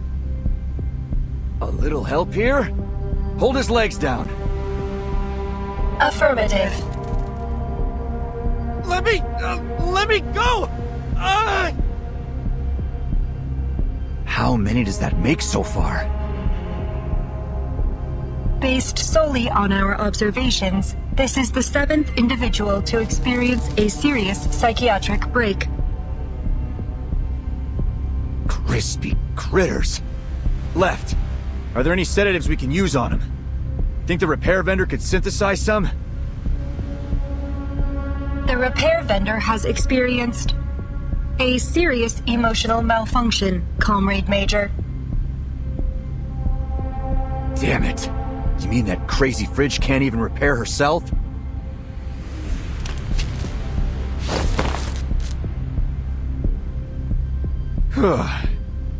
At least we tied him down. Thanks, ladies. Wouldn't have expected these brainiacs to be so tough. It'd be easier if they were robots. All they need is a bullet to the head. Comrade Major, please be mindful of your choice of words. There are international experts present. We should not need to remind you of your mission. Avoiding a scandal by killing every possible witness could be an interpretation of our mission parameters. Can it, Glove? You know that's not what I meant. Situation's looking bleak, though. We've already got 7 of these lunatics, and there's no telling if or when the rest of this crowd are gonna join them. Plus, we still have to find those spy kids and figure out why that Belyash went rogue. Oh yeah. That reminds me. How'd your investigation pan out, right? I have cross-referenced our visitor logs with the official invitee list. Besides the supposed young doctors, there was another mismatched record, a journalist. What's that sound? Warning, large heat signature detected. The hell? Identifying machine code MA9 Belyash. That the one that switched itself on?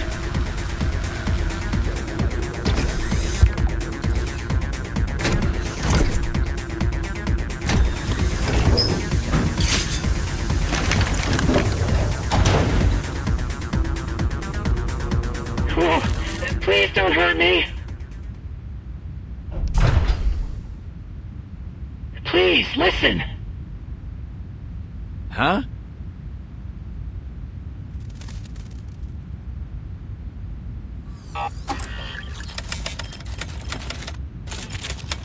You're saying this Maxim guy is behind the attack? That's right. The files we found in the access logs from the Beliash should prove it. What do you think about that, Glove? Allow me a moment, Major.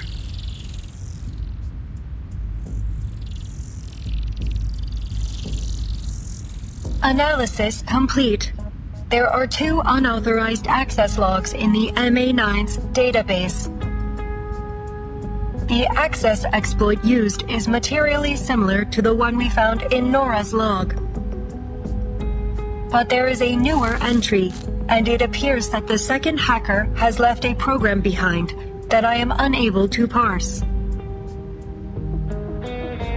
That would be me. It's a patented and highly classified coding language.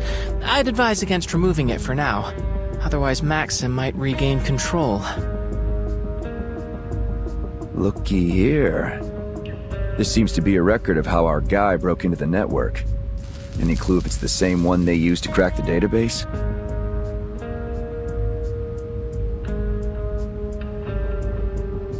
Affirmative. It is reasonable to conclude that Maxim is responsible for the malfunctions affecting Nora, the VOV-A6, and this MA9 Beliash.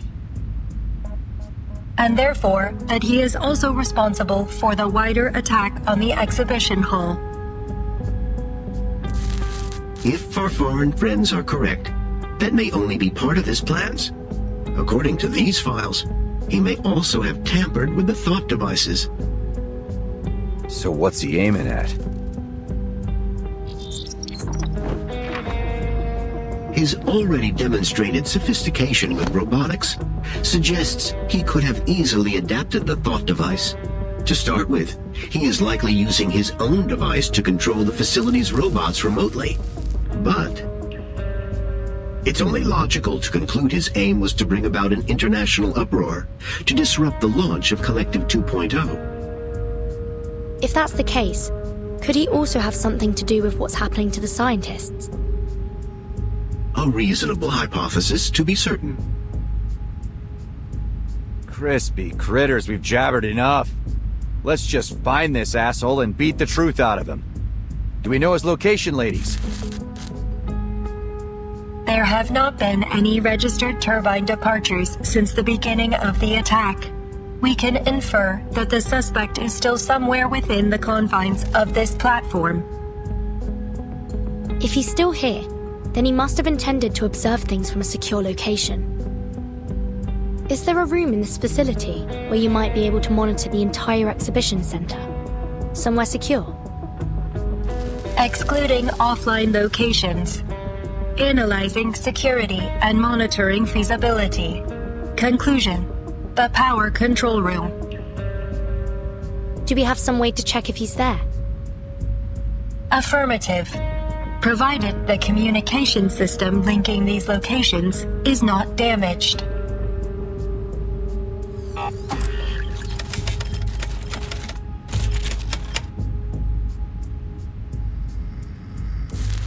Are you there, Comrade Maxim?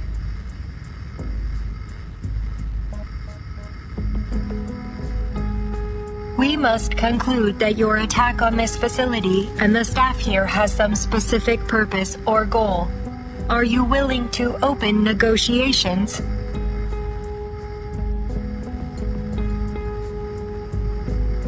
No response. Maybe he's not home?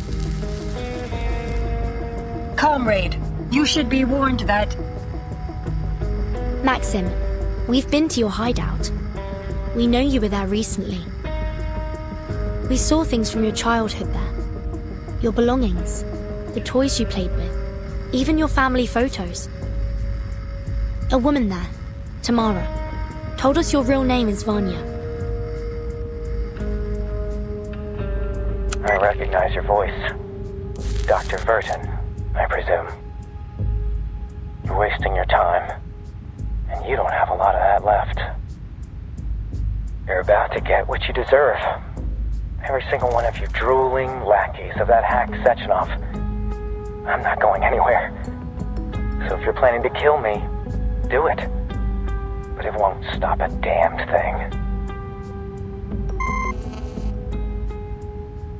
This guy's got a death wish. What's he planning? Whatever it is, he's made it clear where to find him. The power control room. Hey, Alexei! Stay with me, pal! Somebody, please! He needs help!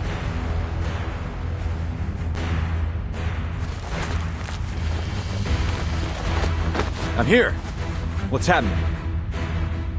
I don't know. He's starting to seize up like the others. Time me up. Don't let me.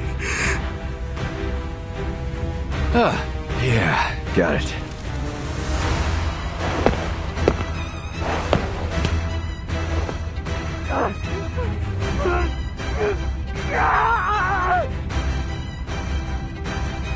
Crispy critters. Can't wait to get my hands on that son of a bitch. Hold things down here for me, will you, ladies? I'm about to carve a warpath straight to him. Comrade Major, before he severed that connection, Maxim warned that killing him would not be sufficient to stop his plans. Perhaps further investigation is needed.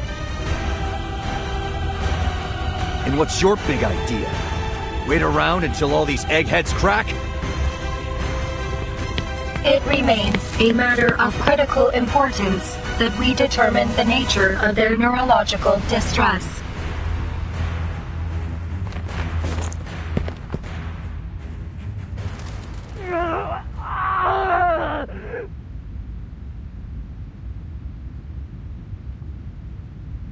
Hold on. I think I have a theory. Go on. Alexei put on his device a little before I did. So maybe these things are a kind of ticking time bomb. The longer you wear one, the more likely any little bump will set you off? That would explain why it isn't happening all at once.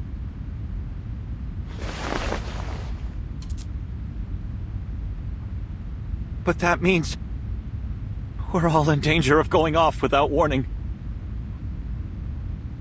That includes me.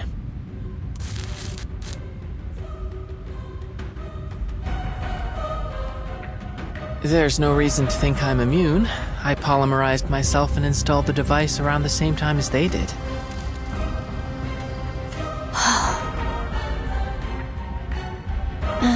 This wasn't the data we were hoping to collect.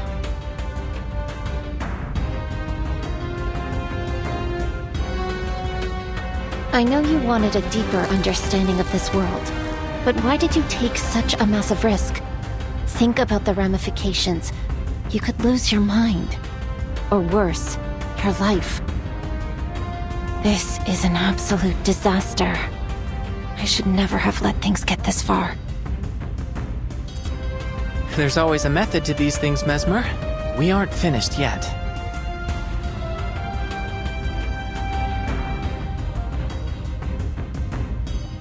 Progress requires risk. We've always believed that.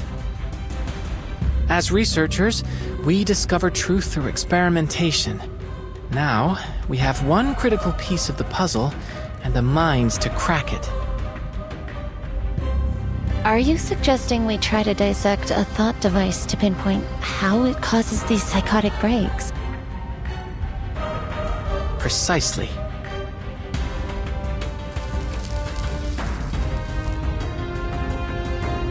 You're right. There's no use complaining now. We have an opportunity to make the most of the time we have left. You're kidding me. We're going to rely on a couple of teenagers to fix this. Nah, fuck that. Back to plan A. I'm gonna go beat the answers out of Maxim. Wait, Major. The people here need you. Besides, he already made his intentions clear. He'll die before telling us anything. We have to solve this problem ourselves. What's more, it seems your companion is the only one here with any working knowledge of the thought device. We'll need his help. Someone still needs to get him before he causes more trouble. Then allow me to go. As a neutral party, I might have a better chance to negotiate with him. Are you insane? This is a life or death operation, kid. Not a field trip. I'm not about to let you walk out there and get torn apart by those robots. We will not let that happen, Comrade Major.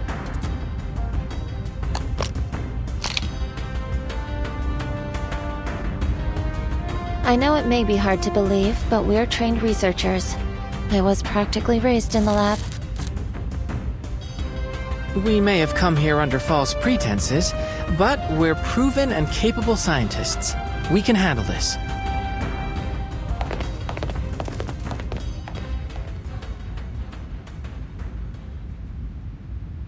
I guess that means the summit's back on.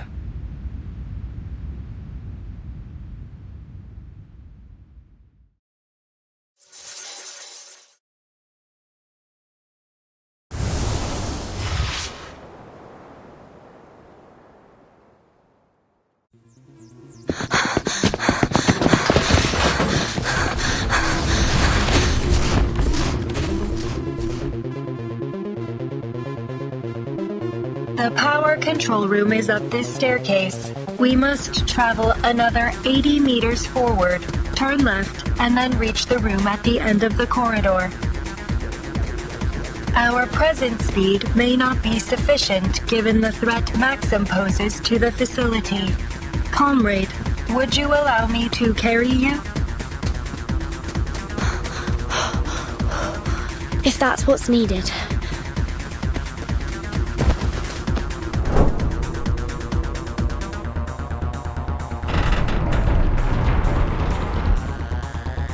Structural failure imminent. Please brace for impact.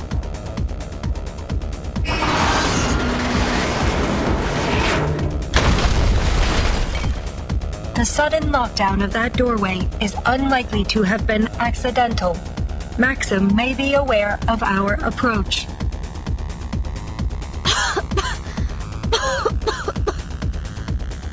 Comrade Doctor, are you hurt? I'm fine. It's only the dust. Apologies, comrade. I will attempt to warn you should I perform a slide of that nature in the future. It's quite all right. Let's just keep moving.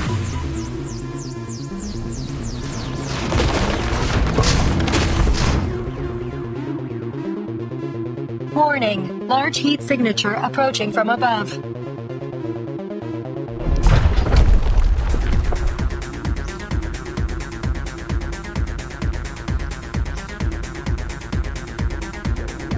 Scanning. Heavy firepower detected. Another belly ash variant adapted by Maxim. Defensive matrices engaged.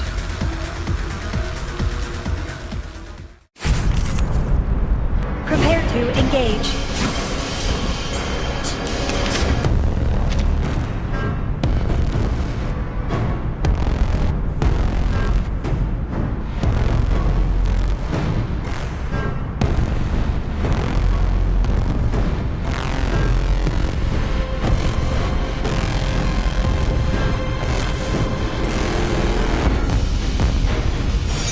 Polymerizing. Interacting with polymer.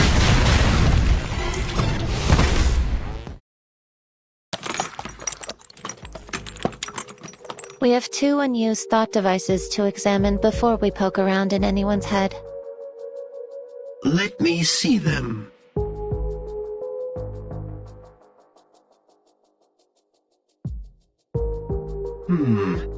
This device appears to be around 3 grams heavier than its technical specifications. Go on then. Let's poke around inside. As you say, Major.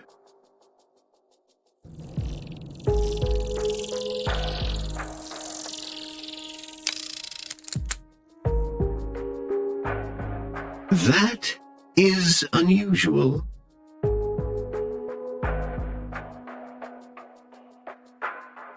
This residue shouldn't be here. I do believe we've discovered our smoking gun. So, what is it?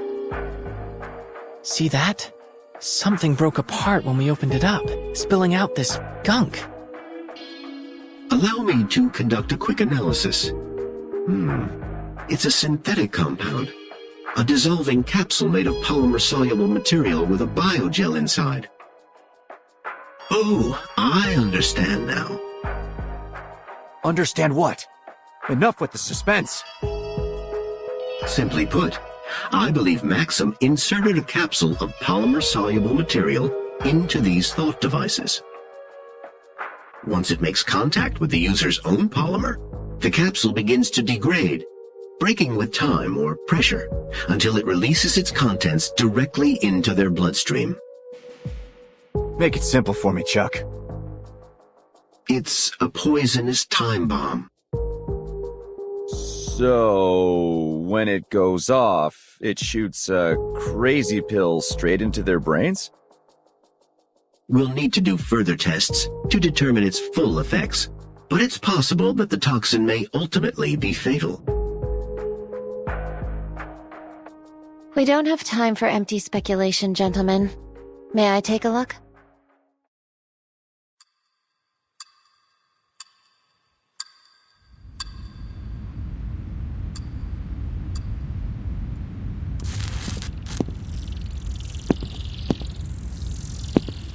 We done yet? I'm getting a cramp standing like this. Almost. Hold me higher. I can't see the screen. Yeah. What did I do to deserve this? I should be out there smashing heads. You are a vital asset to this operation, Major. I couldn't have done this without you. Oh, gee. You're gonna make me tear up, Charles. I think I've isolated the substance. Do you recognize this molecular structure, X? No. It could be that this molecular structure is unique to the science of this world. Maybe we can preserve a sample for study back at Laplace. You do understand your life may depend on this, don't you? Is there a chemist here? We're having trouble identifying this substance. I can help. I have a doctorate in medicinal biochemistry. You did seem to be an expert in intoxicants. Have you sobered up yet? Call me a drunk if you like, but I'm a drunk that got invited to this international summit. Now show me the damned report. I thought you said you were scientists. This one was almost trivial. Even a high schooler could identify it. Oh, but this is a tricky one. Its structure looks similar to adamantane. It's a novel kind of synthetic neurotoxin. Quite brilliant, in fact. Maxim could have gotten a patent certificate from the Discovery and Invention Committee. Focus, please. You're all in serious danger. I can make a list of compounds that may help neutralize the toxin, but there's no way to guarantee anything. In an ideal clinical environment, we would run trials to determine effective antidotes. Are there any lab animals here? If only we'd invited Medicine Pocket along. I doubt we'll be able to find any living animals here. We'll have to test the reactivity on blood samples. Maybe we can collect it from the scientists that have died. I would advise against that. There are too many variables in testing blood from deceased subjects. We need living cellular tissue. Hold on a minute. Isn't there an obvious fix for all of this? Major, I assure you, if there were, we would have thought of it before now. Hear me out. Why don't we just rip these things off of everyone's head before they can release the poison? Absolutely not. Maxim accounted for that particular possibility, unfortunately. The capsule is purposefully fragile. Once it's been connected, any kind of tampering with the device is likely to break it early. It's an ingenious trap. You see, Major? It's too risky. We could end up hastening their descent into madness rather than saving them. Simply put, we do more harm than good. Okay, got it. Just figured I'd make sure we weren't missing the obvious. Now what? Do we just hope no one dies between now and whenever we can round up some guinea pigs? Actually, Major, you might just have inspired me. In absentia of any cavia porcellus, we do have the next best thing.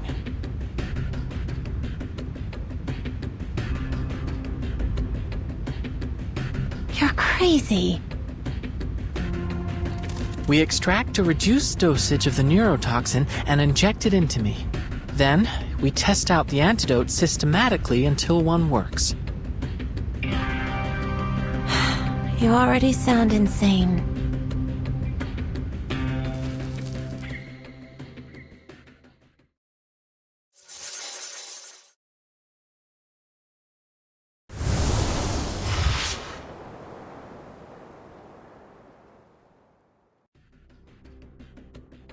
Gutsy move, but are you sure about this kid? Besides, how do we know your device hasn't already triggered? If we inject more of that stuff into you, even an antidote might not be enough. It's the best solution I can see.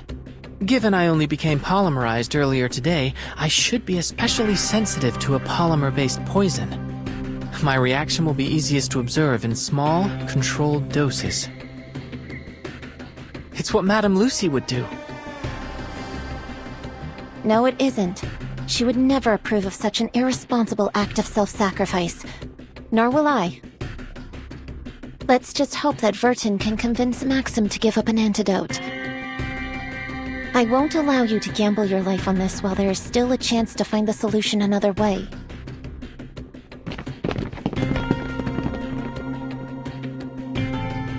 Sorry, miss, but I think your colleague is right.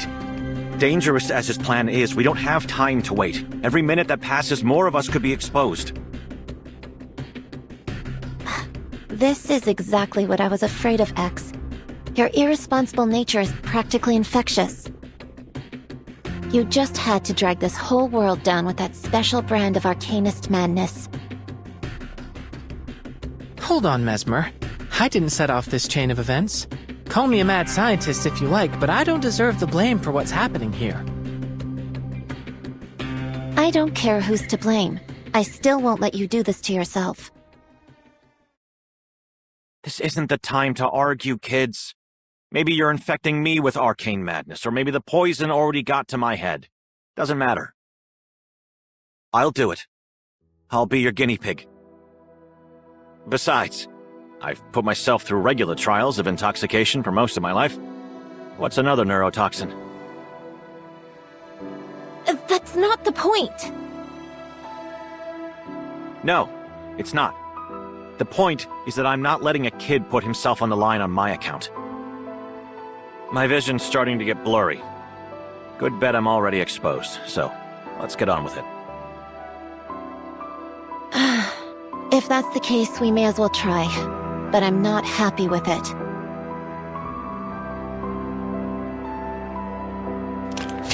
All right, nice and tight.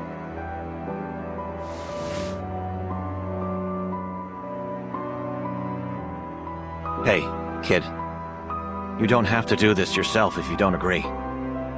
It's a simple injection. Shush.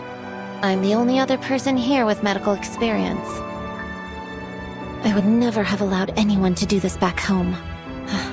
I guess I'm the mad scientist now.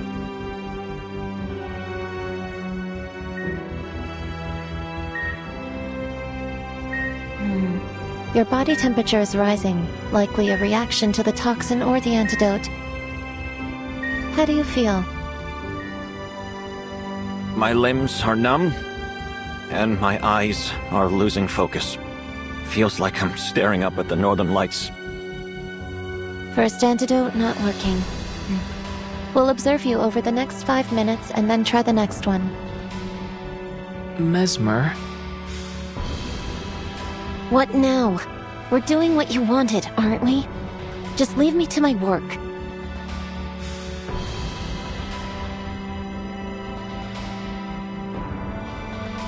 The antidotes could react to each other if applied on the same subject.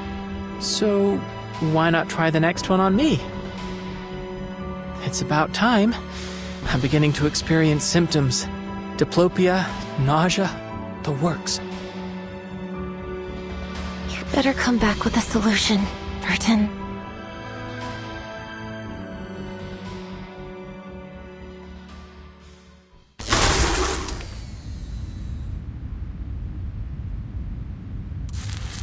Combat concluded. No signs of injury or damage. We should return to our mission, comrades.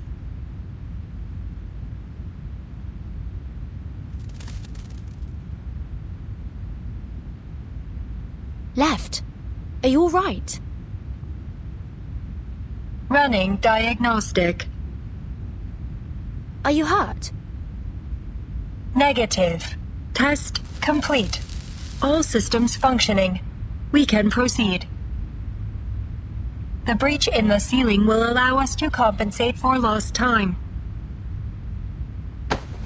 Transport mode activated.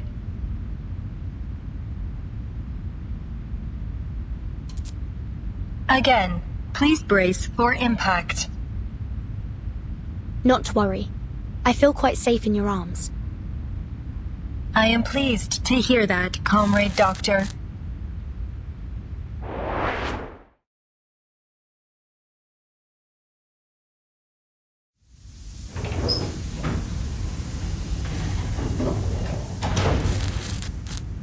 Please be careful, Comrade. We advise you to stay outside of the room until it is secured. That must be why Sechenov always preferred the company of robots. Always ready to sacrifice themselves for the good of humanity.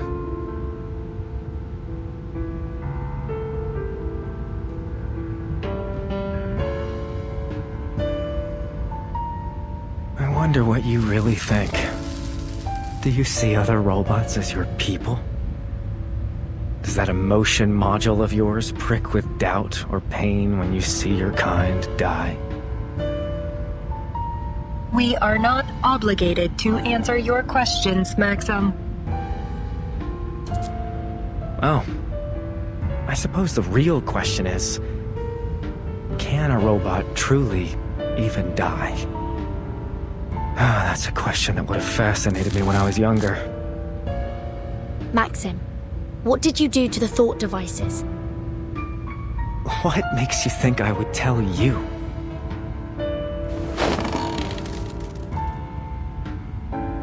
I'm not from here. I don't know what Collective 2.0 means to you or to this country. I just want to understand. You expressed concerns about it before. Maybe you think the world would be better off without it. I don't know. But what I do know is that what you've done here is wrong. Whatever the intention was, it wasn't worth killing innocent people. Whatever the intention. You're more right than you know, young lady.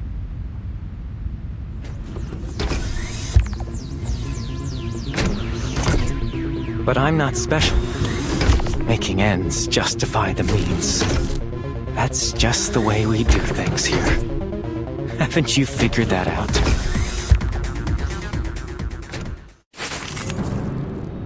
The curtain opens. Internal capacitors reset. Energy level rising.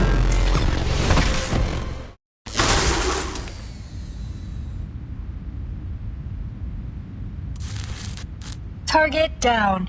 Area secured. Please, Maxim, tell us. Is there an antidote, or at least some way to prevent exposure? Is that your best effort? The Argentum unit would have at least brought truth serum. If you were trying to stop Collective 2.0 from launching, you already succeeded. There's no way they'll release it on schedule after everything that happened here. Do more people really need to die just to make this a bigger scandal?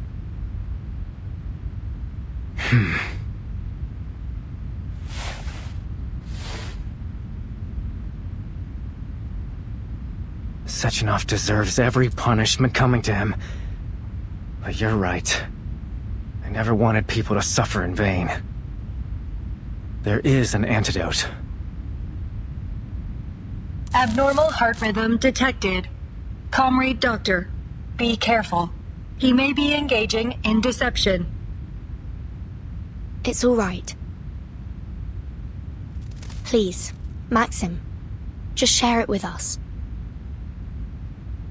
It's a simple antidote. Though, I'm afraid I'll be taking the first dose.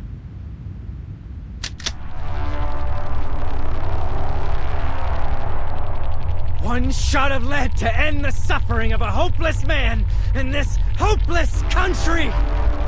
Maxim, no!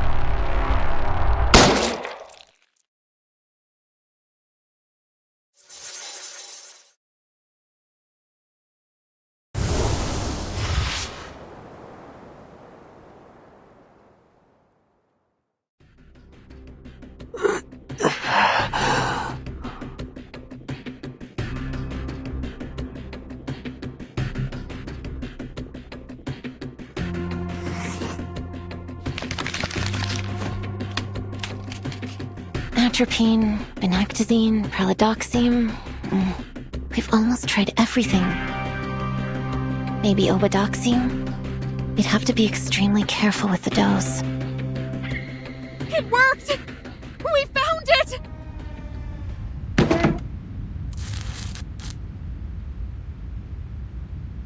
The sixth antidote worked! Subject 6 has regained consciousness! Oh, crispy critters, finally. Don't celebrate yet. It could be terminal lucidity. We'll need to observe him a little longer, but we can start preparing his antidote for the others. If we determine it's effective, we'll start treatment in order of severity and length of seizure.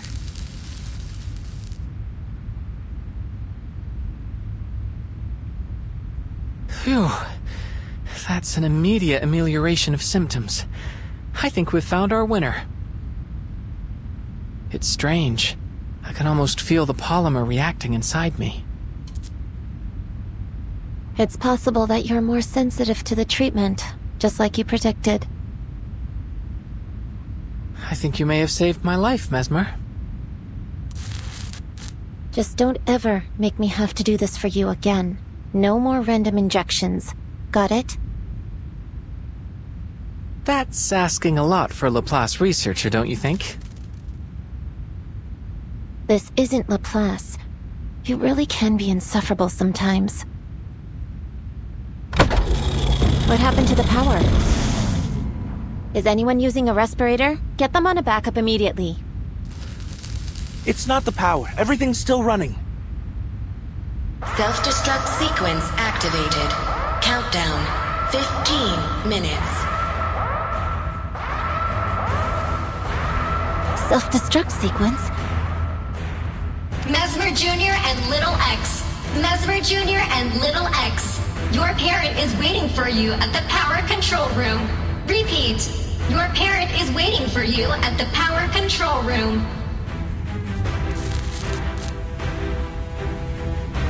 Huh? That has to be Vertin. She might be in trouble. I guess we'll have to go find our parent.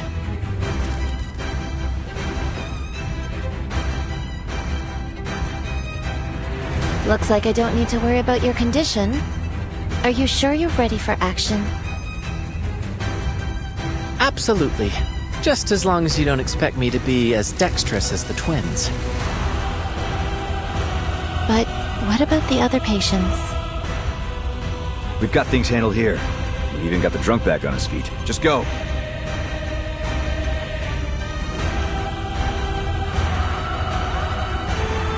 Tereshkova has sent out a broadcast to your colleagues.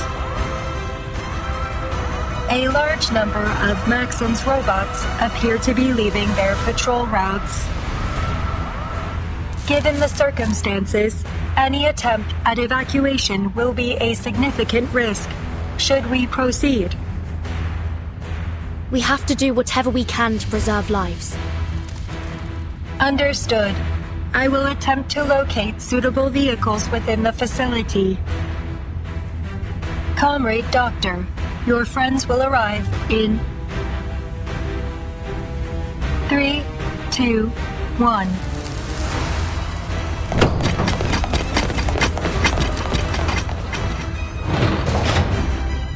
What's this about a self-destruct sequence, Vertin? Where's Maxim?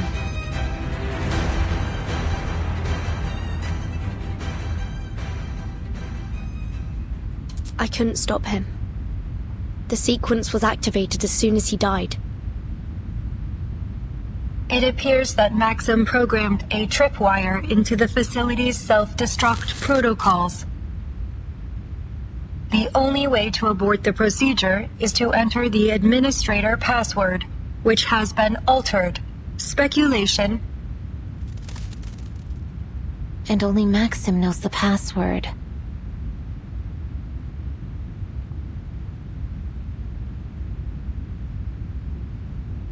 I may be able to use artificial somnambulism to extract information from his dying brain matter, but there is a complication.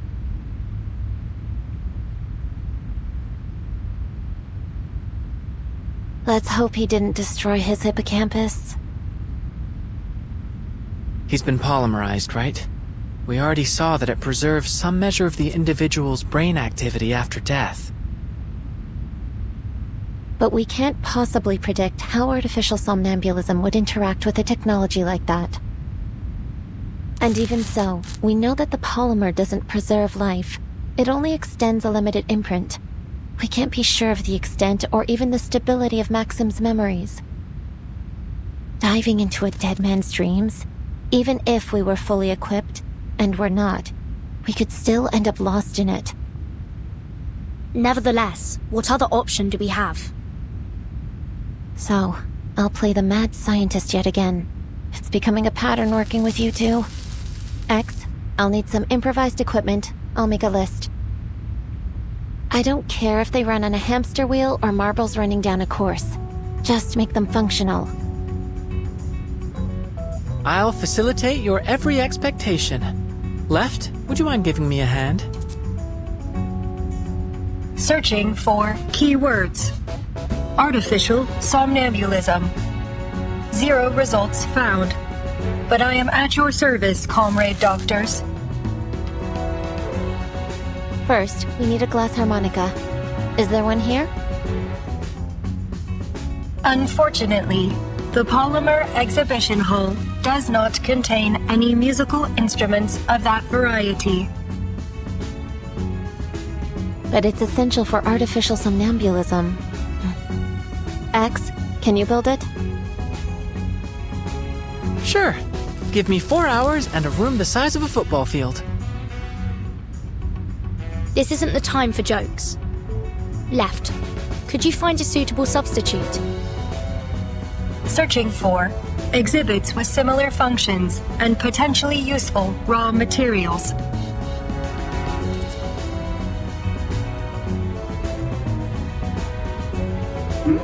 Sounds like you could use a little assistance.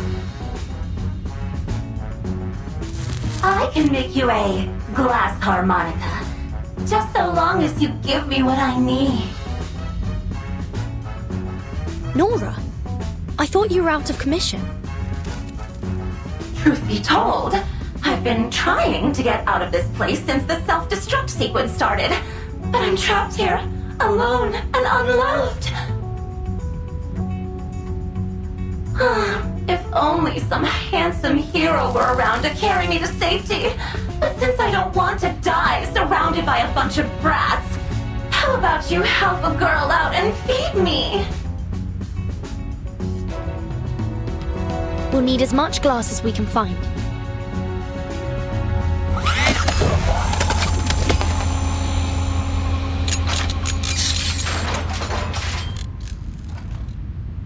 Your intuitive grasp of technology is astounding, Comrade Doctor. I have made a recording of your process for future reference. I know I said you could make it any way you like, but will this thing really work? I'm positively certain. It's an unorthodox design, I know, but the physics are sound. I'll take your word for it. Now, who's going to dive into Maxim's dream? Oof, I wouldn't dare be caught with such a hideous man. That hole in his head was practically an improvement. Let me try. No, you're the only one who can fix the machine if anything happens.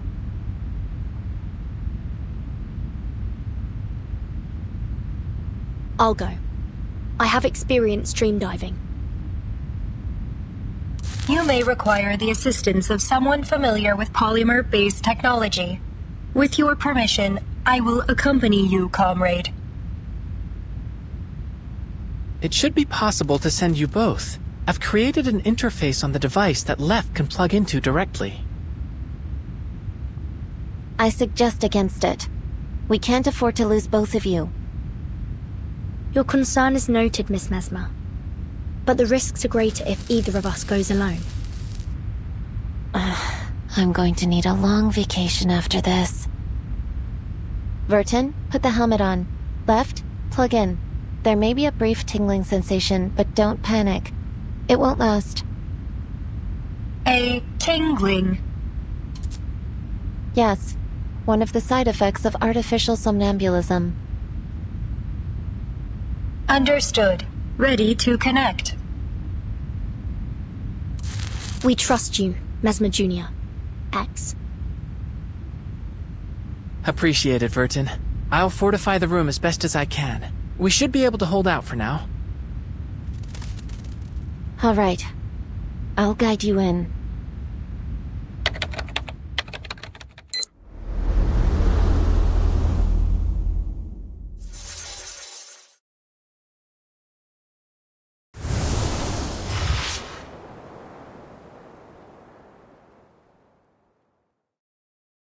Mama, when will you be back? Before you know it, Vanya. Will I see you tomorrow? Mama? Mama?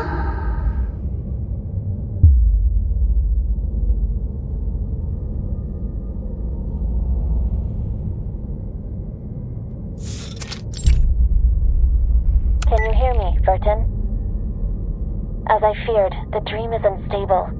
There's abnormal data mixed in with Maxim's fading memories. I presume it's coming from the polymer.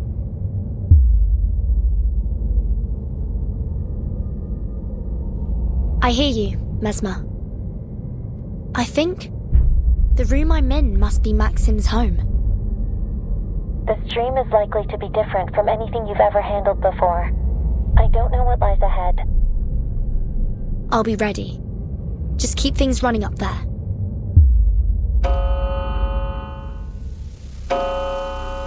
Hurry up, Vanya.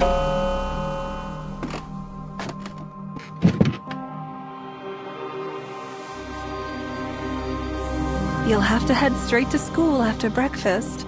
Remember what I told you. Wash your hands, keep your mask on, and apply disinfectant as soon as you get home. That's right.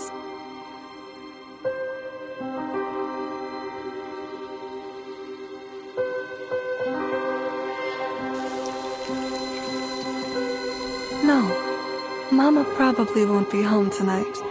Neither will Papa. Have you finished? Off to school then. Let the teachers know right away if you feel ill. Understood?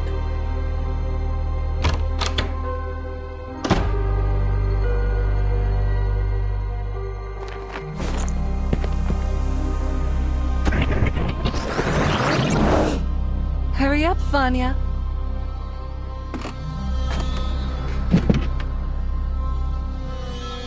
Wash your hands, Keep your mask on and this subliminal space bears notable similarities to Limbo. Limbo? Like in the Divine Comedy? The name was chosen based on its similarity to the liminal spiritual realm. We use it to refer to subconscious spaces generated by polymerized individuals. It appears that this bears a strong resemblance to the space created by your artificial somnambulism device. However, it is not clear if this space is in fact limbo, or a dream, or some reflection of them both.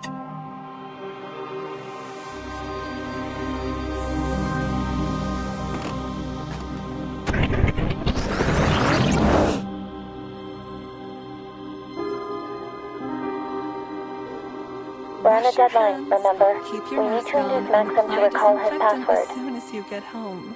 But try not to push him too hard. There's no telling what additional stress might do to the dream state. We're already operating in the margins. Maybe start by collecting clues from the surroundings. This moment must be from Maxim's childhood. Do you have any idea what's going on? Speculation. This appears to be during the early months of the plague. During this time, hospitals were overloaded, and doctors were often forced to work long hours, isolated in quarantine zones.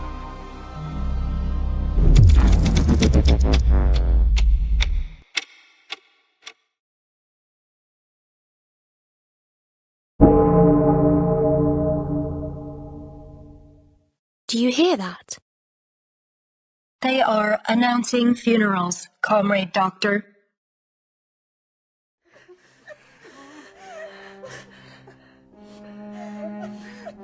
Come here, Vanya. Don't be afraid.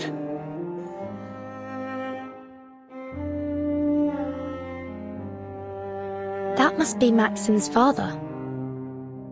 Your mama is fine. I got a call from her earlier. She's just too busy to come home. You know, your mama is very brave. She is doing a great service for us all. Someone must go to the hospitals and take care of all the sick. I know you miss her. So do I. But there are others that need her more than we do now.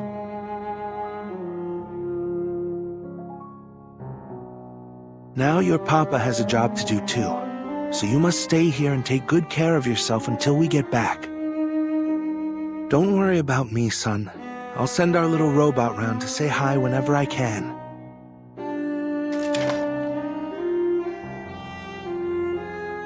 That sickness has hurt many people, but your papa will do something to stop it. Since robots never get sick, we'll have them keep the world spinning. That is how we will save our land and our people.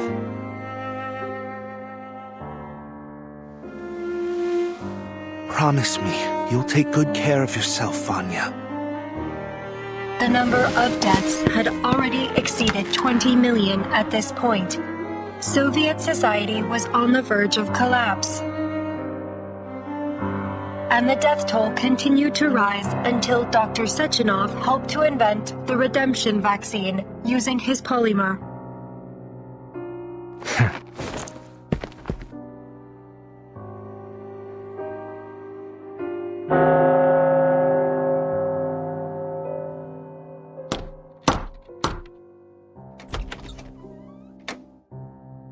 You're mistaken, comrade. We're not your parents. Listen, son, can you gather up your family's papers? Then you'll need to come with us. Your parents... Anyway, just follow us. We'll take you to them. Quickly.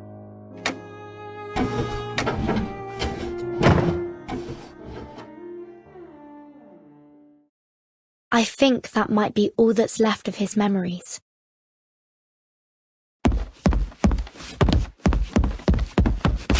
Who are you people?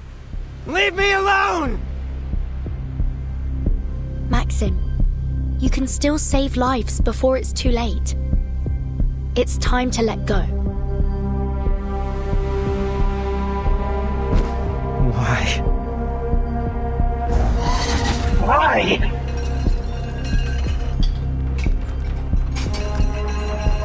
The day I left with those men, I saw my neighbor hugging her mother.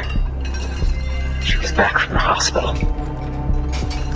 I remember they had a robot carrying their suitcases. One just like my father made. She survived. She didn't leave her child alone. Why me? Why my family? It isn't right! My mother had saved her! My father made the robots that took care of them. But they didn't get to come home. They left me alone. And all I had to remember them were the tattered medals the government gave me on their behalf. I never learned where they were buried. They could be lying in some unknown, unmarked pit. Or buried away ass! I know all too well how painful it can be to accept your loved one's sacrifice. But we have a responsibility to ensure their deaths were not in vain.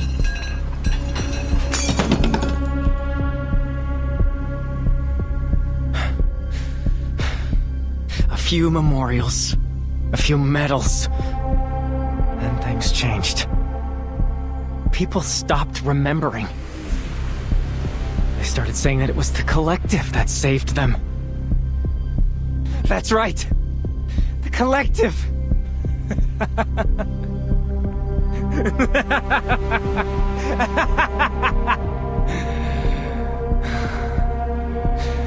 The collective. What a glorious, heartwarming name. It brings to mind all of those soldiers marching in lockstep in the celebratory parades. Thud, thud, thud. Behold our march to the future, comrades. We will build a new world forged by our hands. Aren't we all so proud of the collective?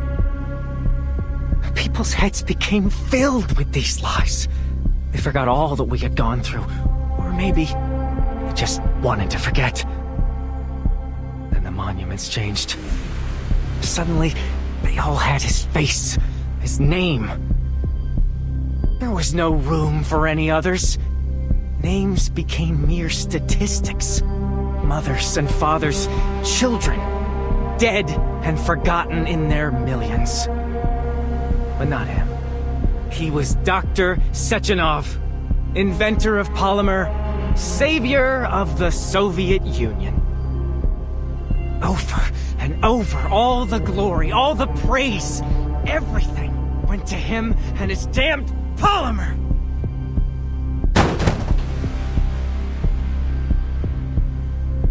How can that be? Why does he live when they had to die? How can we go blindly into this world he created? Their graves are just stepping stones on his march of progress. Men like Sechenov only look forward to their bright and limitless future. To them, the sooner the dead are forgotten, the better. That isn't true, Maxim. Of course, the ones that survive should mourn and honor those they lost. But we also have to move on. Not to forget, but to build again. You let yourself be trapped in the shadow of your loss, but I know your parents wouldn't have wanted that for you. Don't tell me what they think!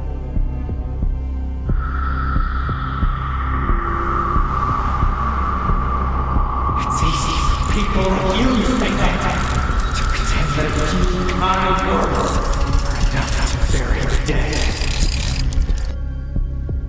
But then you praised them and took everything from them. It isn't fair!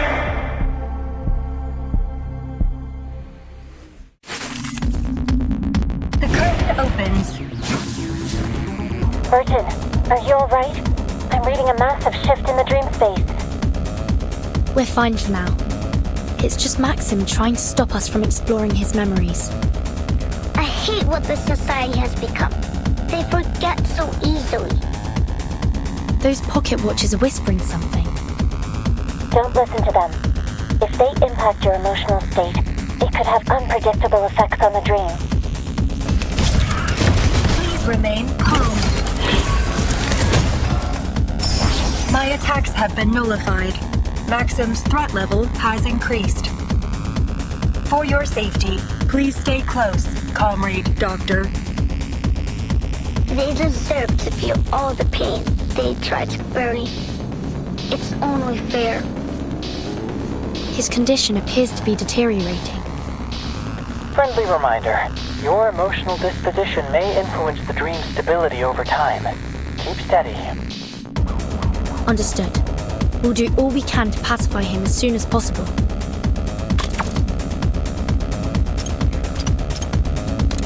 Time for the curtain call.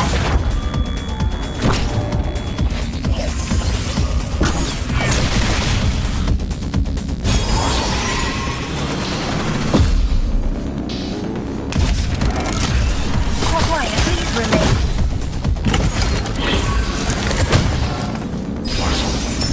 The data is coming faster than we can process it. The machine won't be able to handle this much stress for long. We need more processing power. Please allow me to help, Comrade Doctor.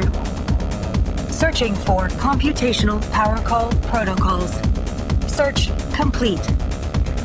Initiating protocols. Protocols executed. Repolymerizing. Time for the curtain call.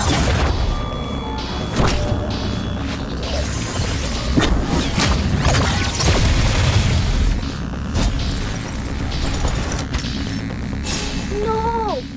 Don't leave me alone! We seem to be getting closer to the answer.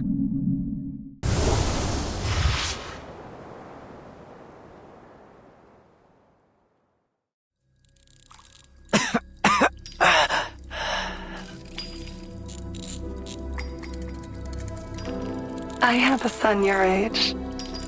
Maybe you two can play together when you're feeling better.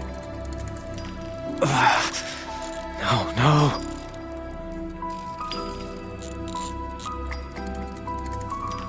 This is a fine gadget, don't you think?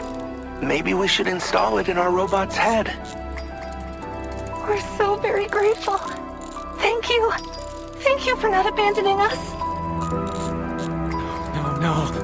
No!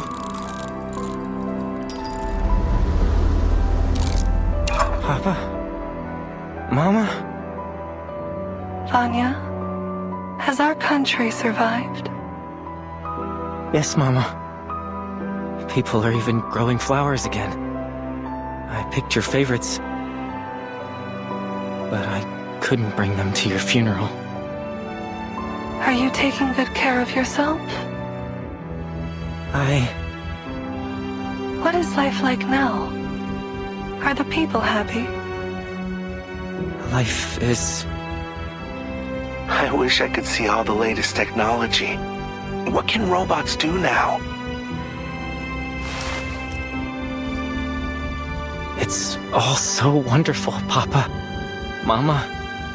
We stopped the plague, and now we're going to explore the cosmos. And what of you, little Vanya? How have you contributed? Everything has gotten better. I wish you could see. We're just happy to know things are better now. Though, I admit, I am jealous of you. Shouldn't you be angry? They're enjoying this world because of you. But they don't even know your names. They don't know what you gave up for them. What I lost for them. Why should we be angry, son? All that we did was in the hopes that the future would be brighter for our people and for you. The future is yours now, Vanya. All we want is for you to make it a better place. Don't let us down. He won't. I know our little Vanya has grown into a good man.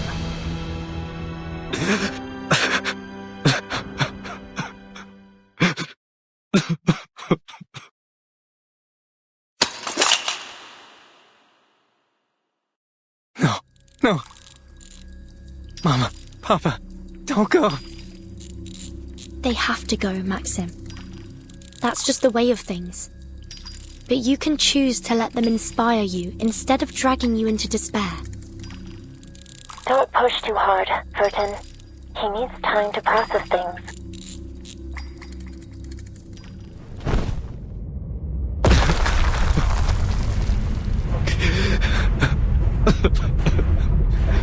I want to go home. Warning. Data overflow detected. This space may be compromised, comrade. She's right, Vertin. I'm reading a cortisol spike. You don't have much time before his brain activity shuts down.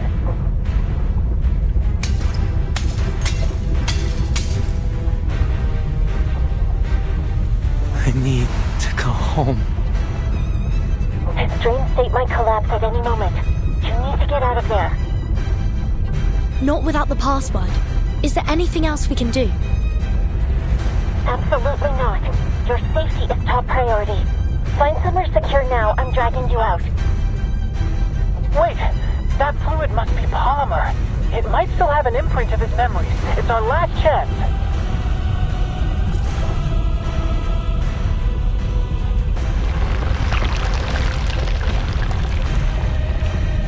If these are his memories, then where's the password? You hear me, Vertin? Get out! Give me more time. I can still find it.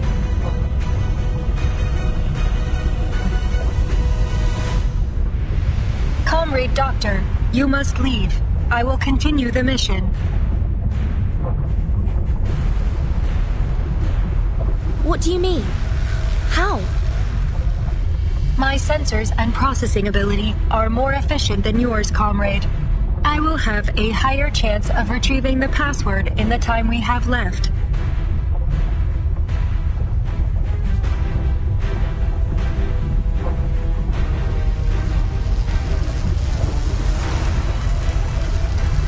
Confirming Vertin's status. Operable. Disconnect. Wait! Hold on! No!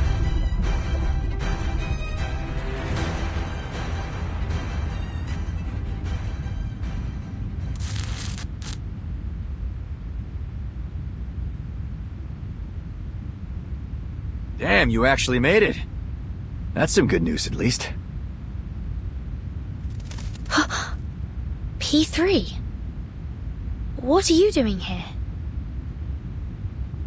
We have disabled most of the facility's hostile robots, but we were unable to secure any vehicles suitable for an evacuation. Requesting synchronization. Are you alright, Vertin?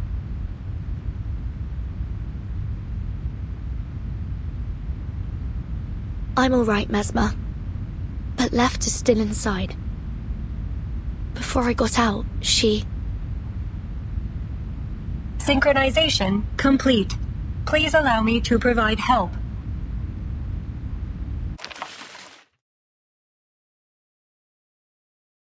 Warning. Data overflow. Left? Right? What are they doing? I believe this is their method of sharing computational power, though the ballet aesthetic only serves as a personal affectation of the designer.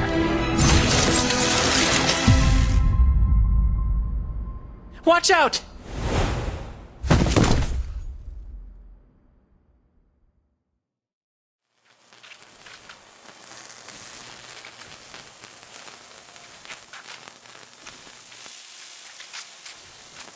Password and antidote composition secured.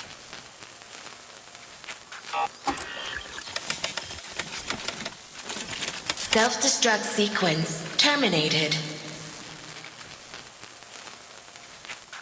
Phew.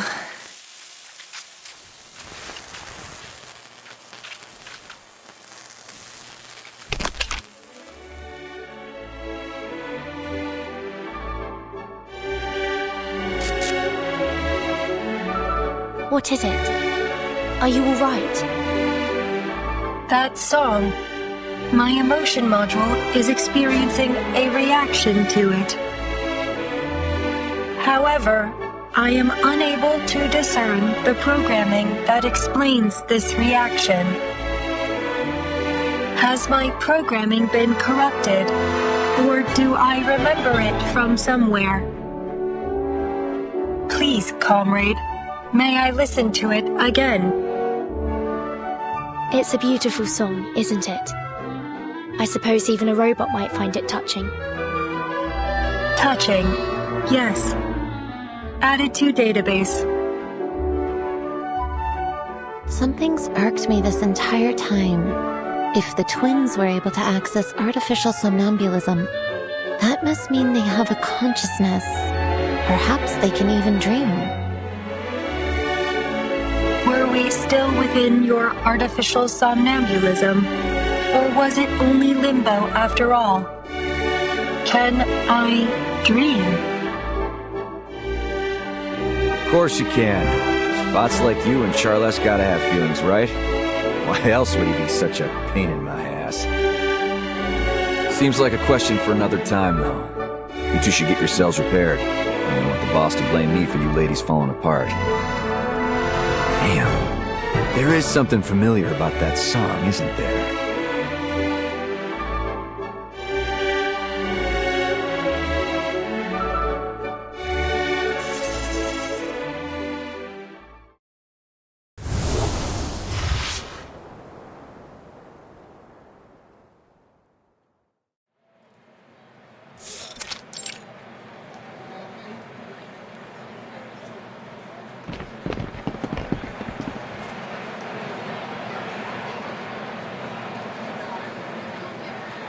Have all the survivors recovered?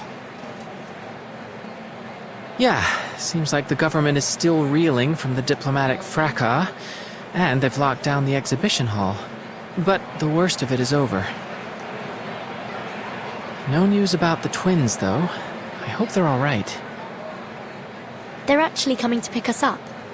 Seems like Dr. Sechenov has already installed them into brand new bodies. And what about Maxim? How do they deal with him? I have no idea. Perhaps Dr. Sechenov will know. Good. I have some questions for him, too.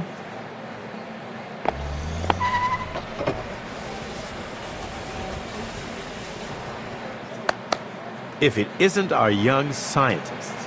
What a pleasure to get a chance to see you once again. If only I had time to sit and chat. It's good to see you as well, Dr. Sechenov.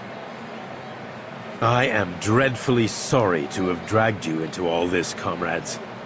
Yet I must commend you on your heroic efforts during this crisis. You saved many lives, and for that I am grateful.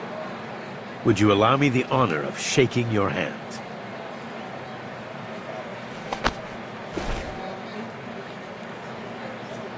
I've been wondering how I might reward you for all you've done. I don't suppose you would be interested in studying here in the Soviet Union? I would be more than happy to organize some scholarships and accommodations. You'll have promising careers in the Collective 2.0 project after you graduate.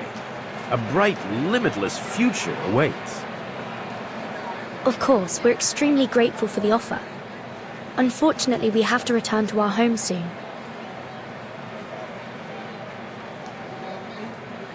Dr. Sechenov, I must be frank. We're deeply concerned about the safety of Collective 2.0 after these events. Are you really going to proceed with the launch?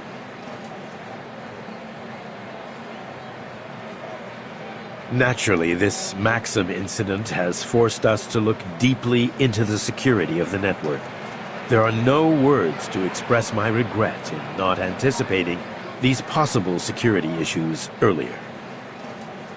But we've analyzed the risks thoroughly.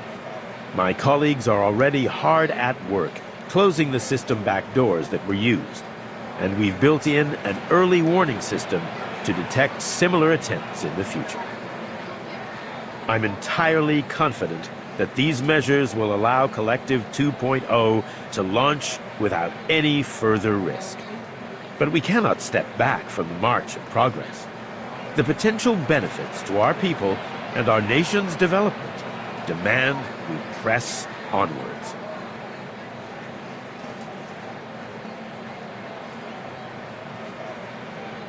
The March of Progress.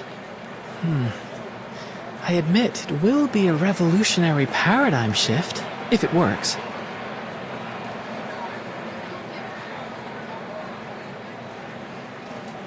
Of course it will.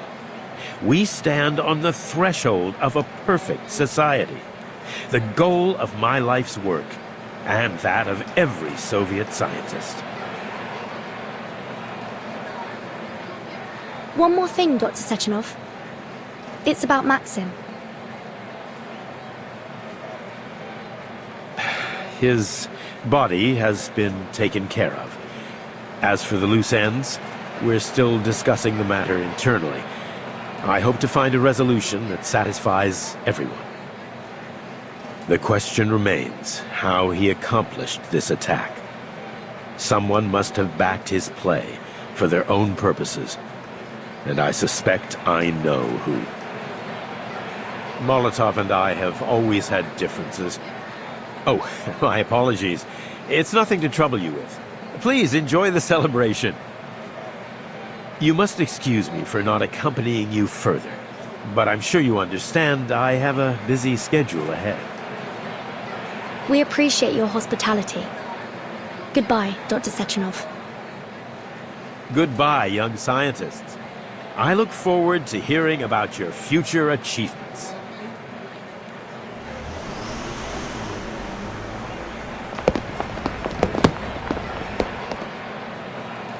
Hey!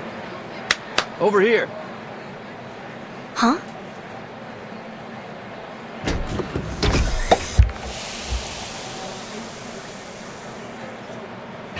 This celebration's not too shabby, honestly. You kids want to have some fun before you head out?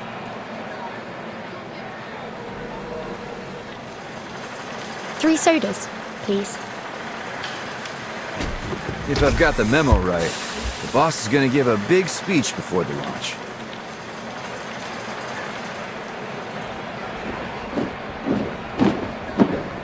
What's that formation?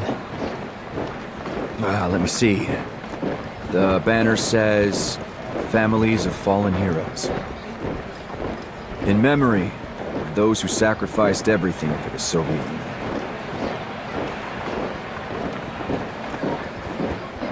The sacrifices of one generation fuel the achievements of the next. Even if it takes many generations to get there, those dreams may still come true. You gotta put that on a plaque, kid. Come on, don't be so serious. Let's have a little music to lighten the mood. What do you say? Sounds good to me.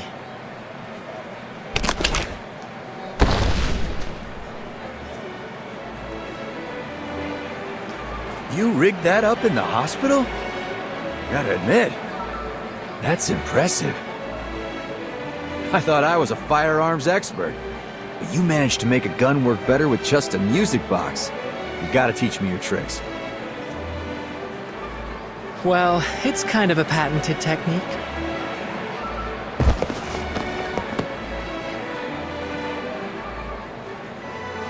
They seem to be getting along well. Typical boys. I still find myself thinking about how Left reacted to this song. I wonder what it means to her. It's a real beauty. Kind of song you might play before you propose to a girl.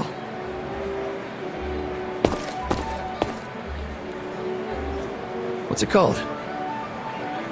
That would be Waltz of the Flowers, Major. Yeah. Figures it'd be something like that. Can't shake the feeling I've heard it somewhere. No clue where, though.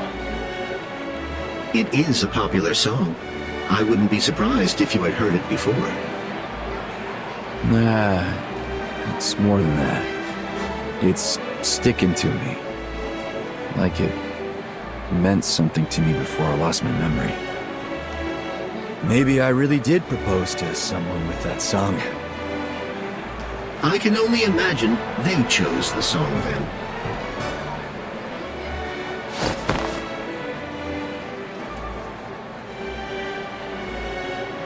I think our experiment is coming to an end.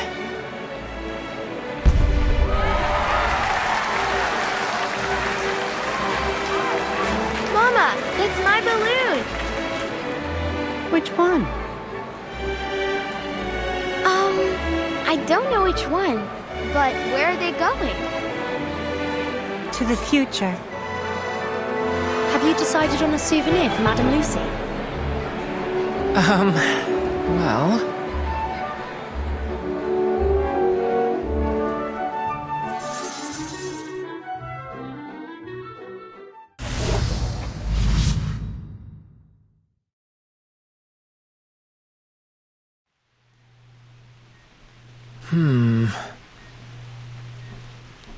That is unexpected.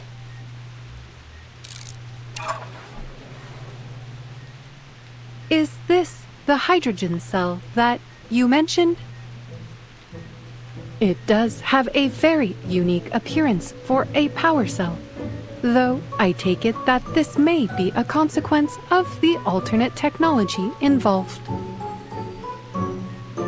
No, it's not a power cell. Just a talking pocket watch. What a remarkable outcome. The object changed entirely during the transfer. I guess this is another fascinating aspect of the stage. An unaccounted variable, like the butterfly effect. A hydrogen cell turned into a chirper. The science of that alone is worth studying. Don't you think? Indeed. I am immediately curious what effect the stage might have on my own body if I attempted to travel through it. Would my robotic shell change to fit the local culture and technology of the destination just as it did Verton's outfit? Why not give it a try and find out? I can activate it again anytime. It's about time you took a vacation, Madame Lucy. Should you intend to visit again, I will make certain to register you as legal visitors.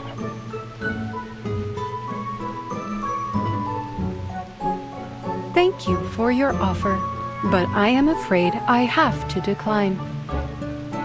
I believe our team is in need of an immediate physical examination after the events they have gone through, in particular, to determine the effects of a certain injection. Personally, I'm entirely intrigued by the possibility of keeping this polymer in my bloodstream. Your well-being is top priority in this particular matter, Researcher X. Can we make it short? The stage could change its destination any time. I don't want to ruin Madame Lucy's prospects for a vacation. You'll need a thorough examination, I'm afraid. We can't run the risk that the polymer shifted during travel as well. You can tell Lucy all about our findings while you recuperate at the rehab center. Fine. You're the boss.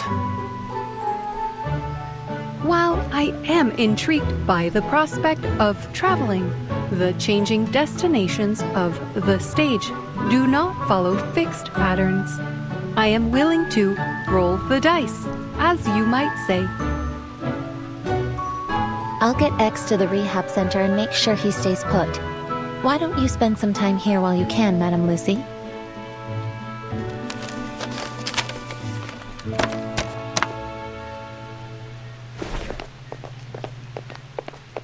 There appears to be a strong rapport between you and your researchers. It pleases me to hear you say that. I will take that as a marked improvement of my understanding of humanitarianism. From my cursory reading of Verton's report, I have already learned a great deal about your world. Despite running dozens of simulated scenarios, I still find it hard to pinpoint the divergence between our world's respective technological progression. Another fascinating element of scientific discovery. Scientific development is often shaped by the demands of the environment. Perhaps the unique struggles of your world led to a divergence in technological need, just as they did in ours. If I have learned anything from humans, it is that their greatest motivation is and has always been survival.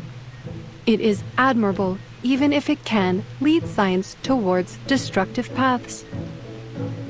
The greatest danger lies in giving up and dwelling in the mistakes of the past. I have lived through many generations of human technology and observed their progress firsthand. Setbacks and disasters are inevitable, but there will always be those willing to take risks to bring about a better world.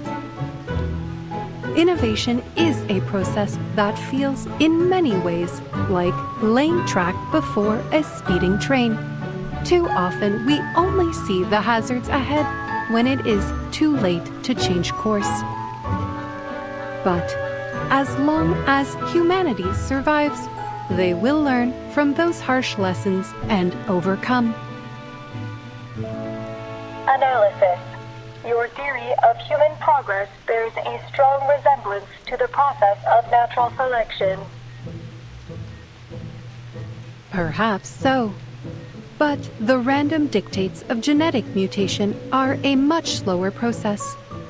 I have seen human innovation leapfrog eons of natural development within a single generation. I am excited to see where they will go next.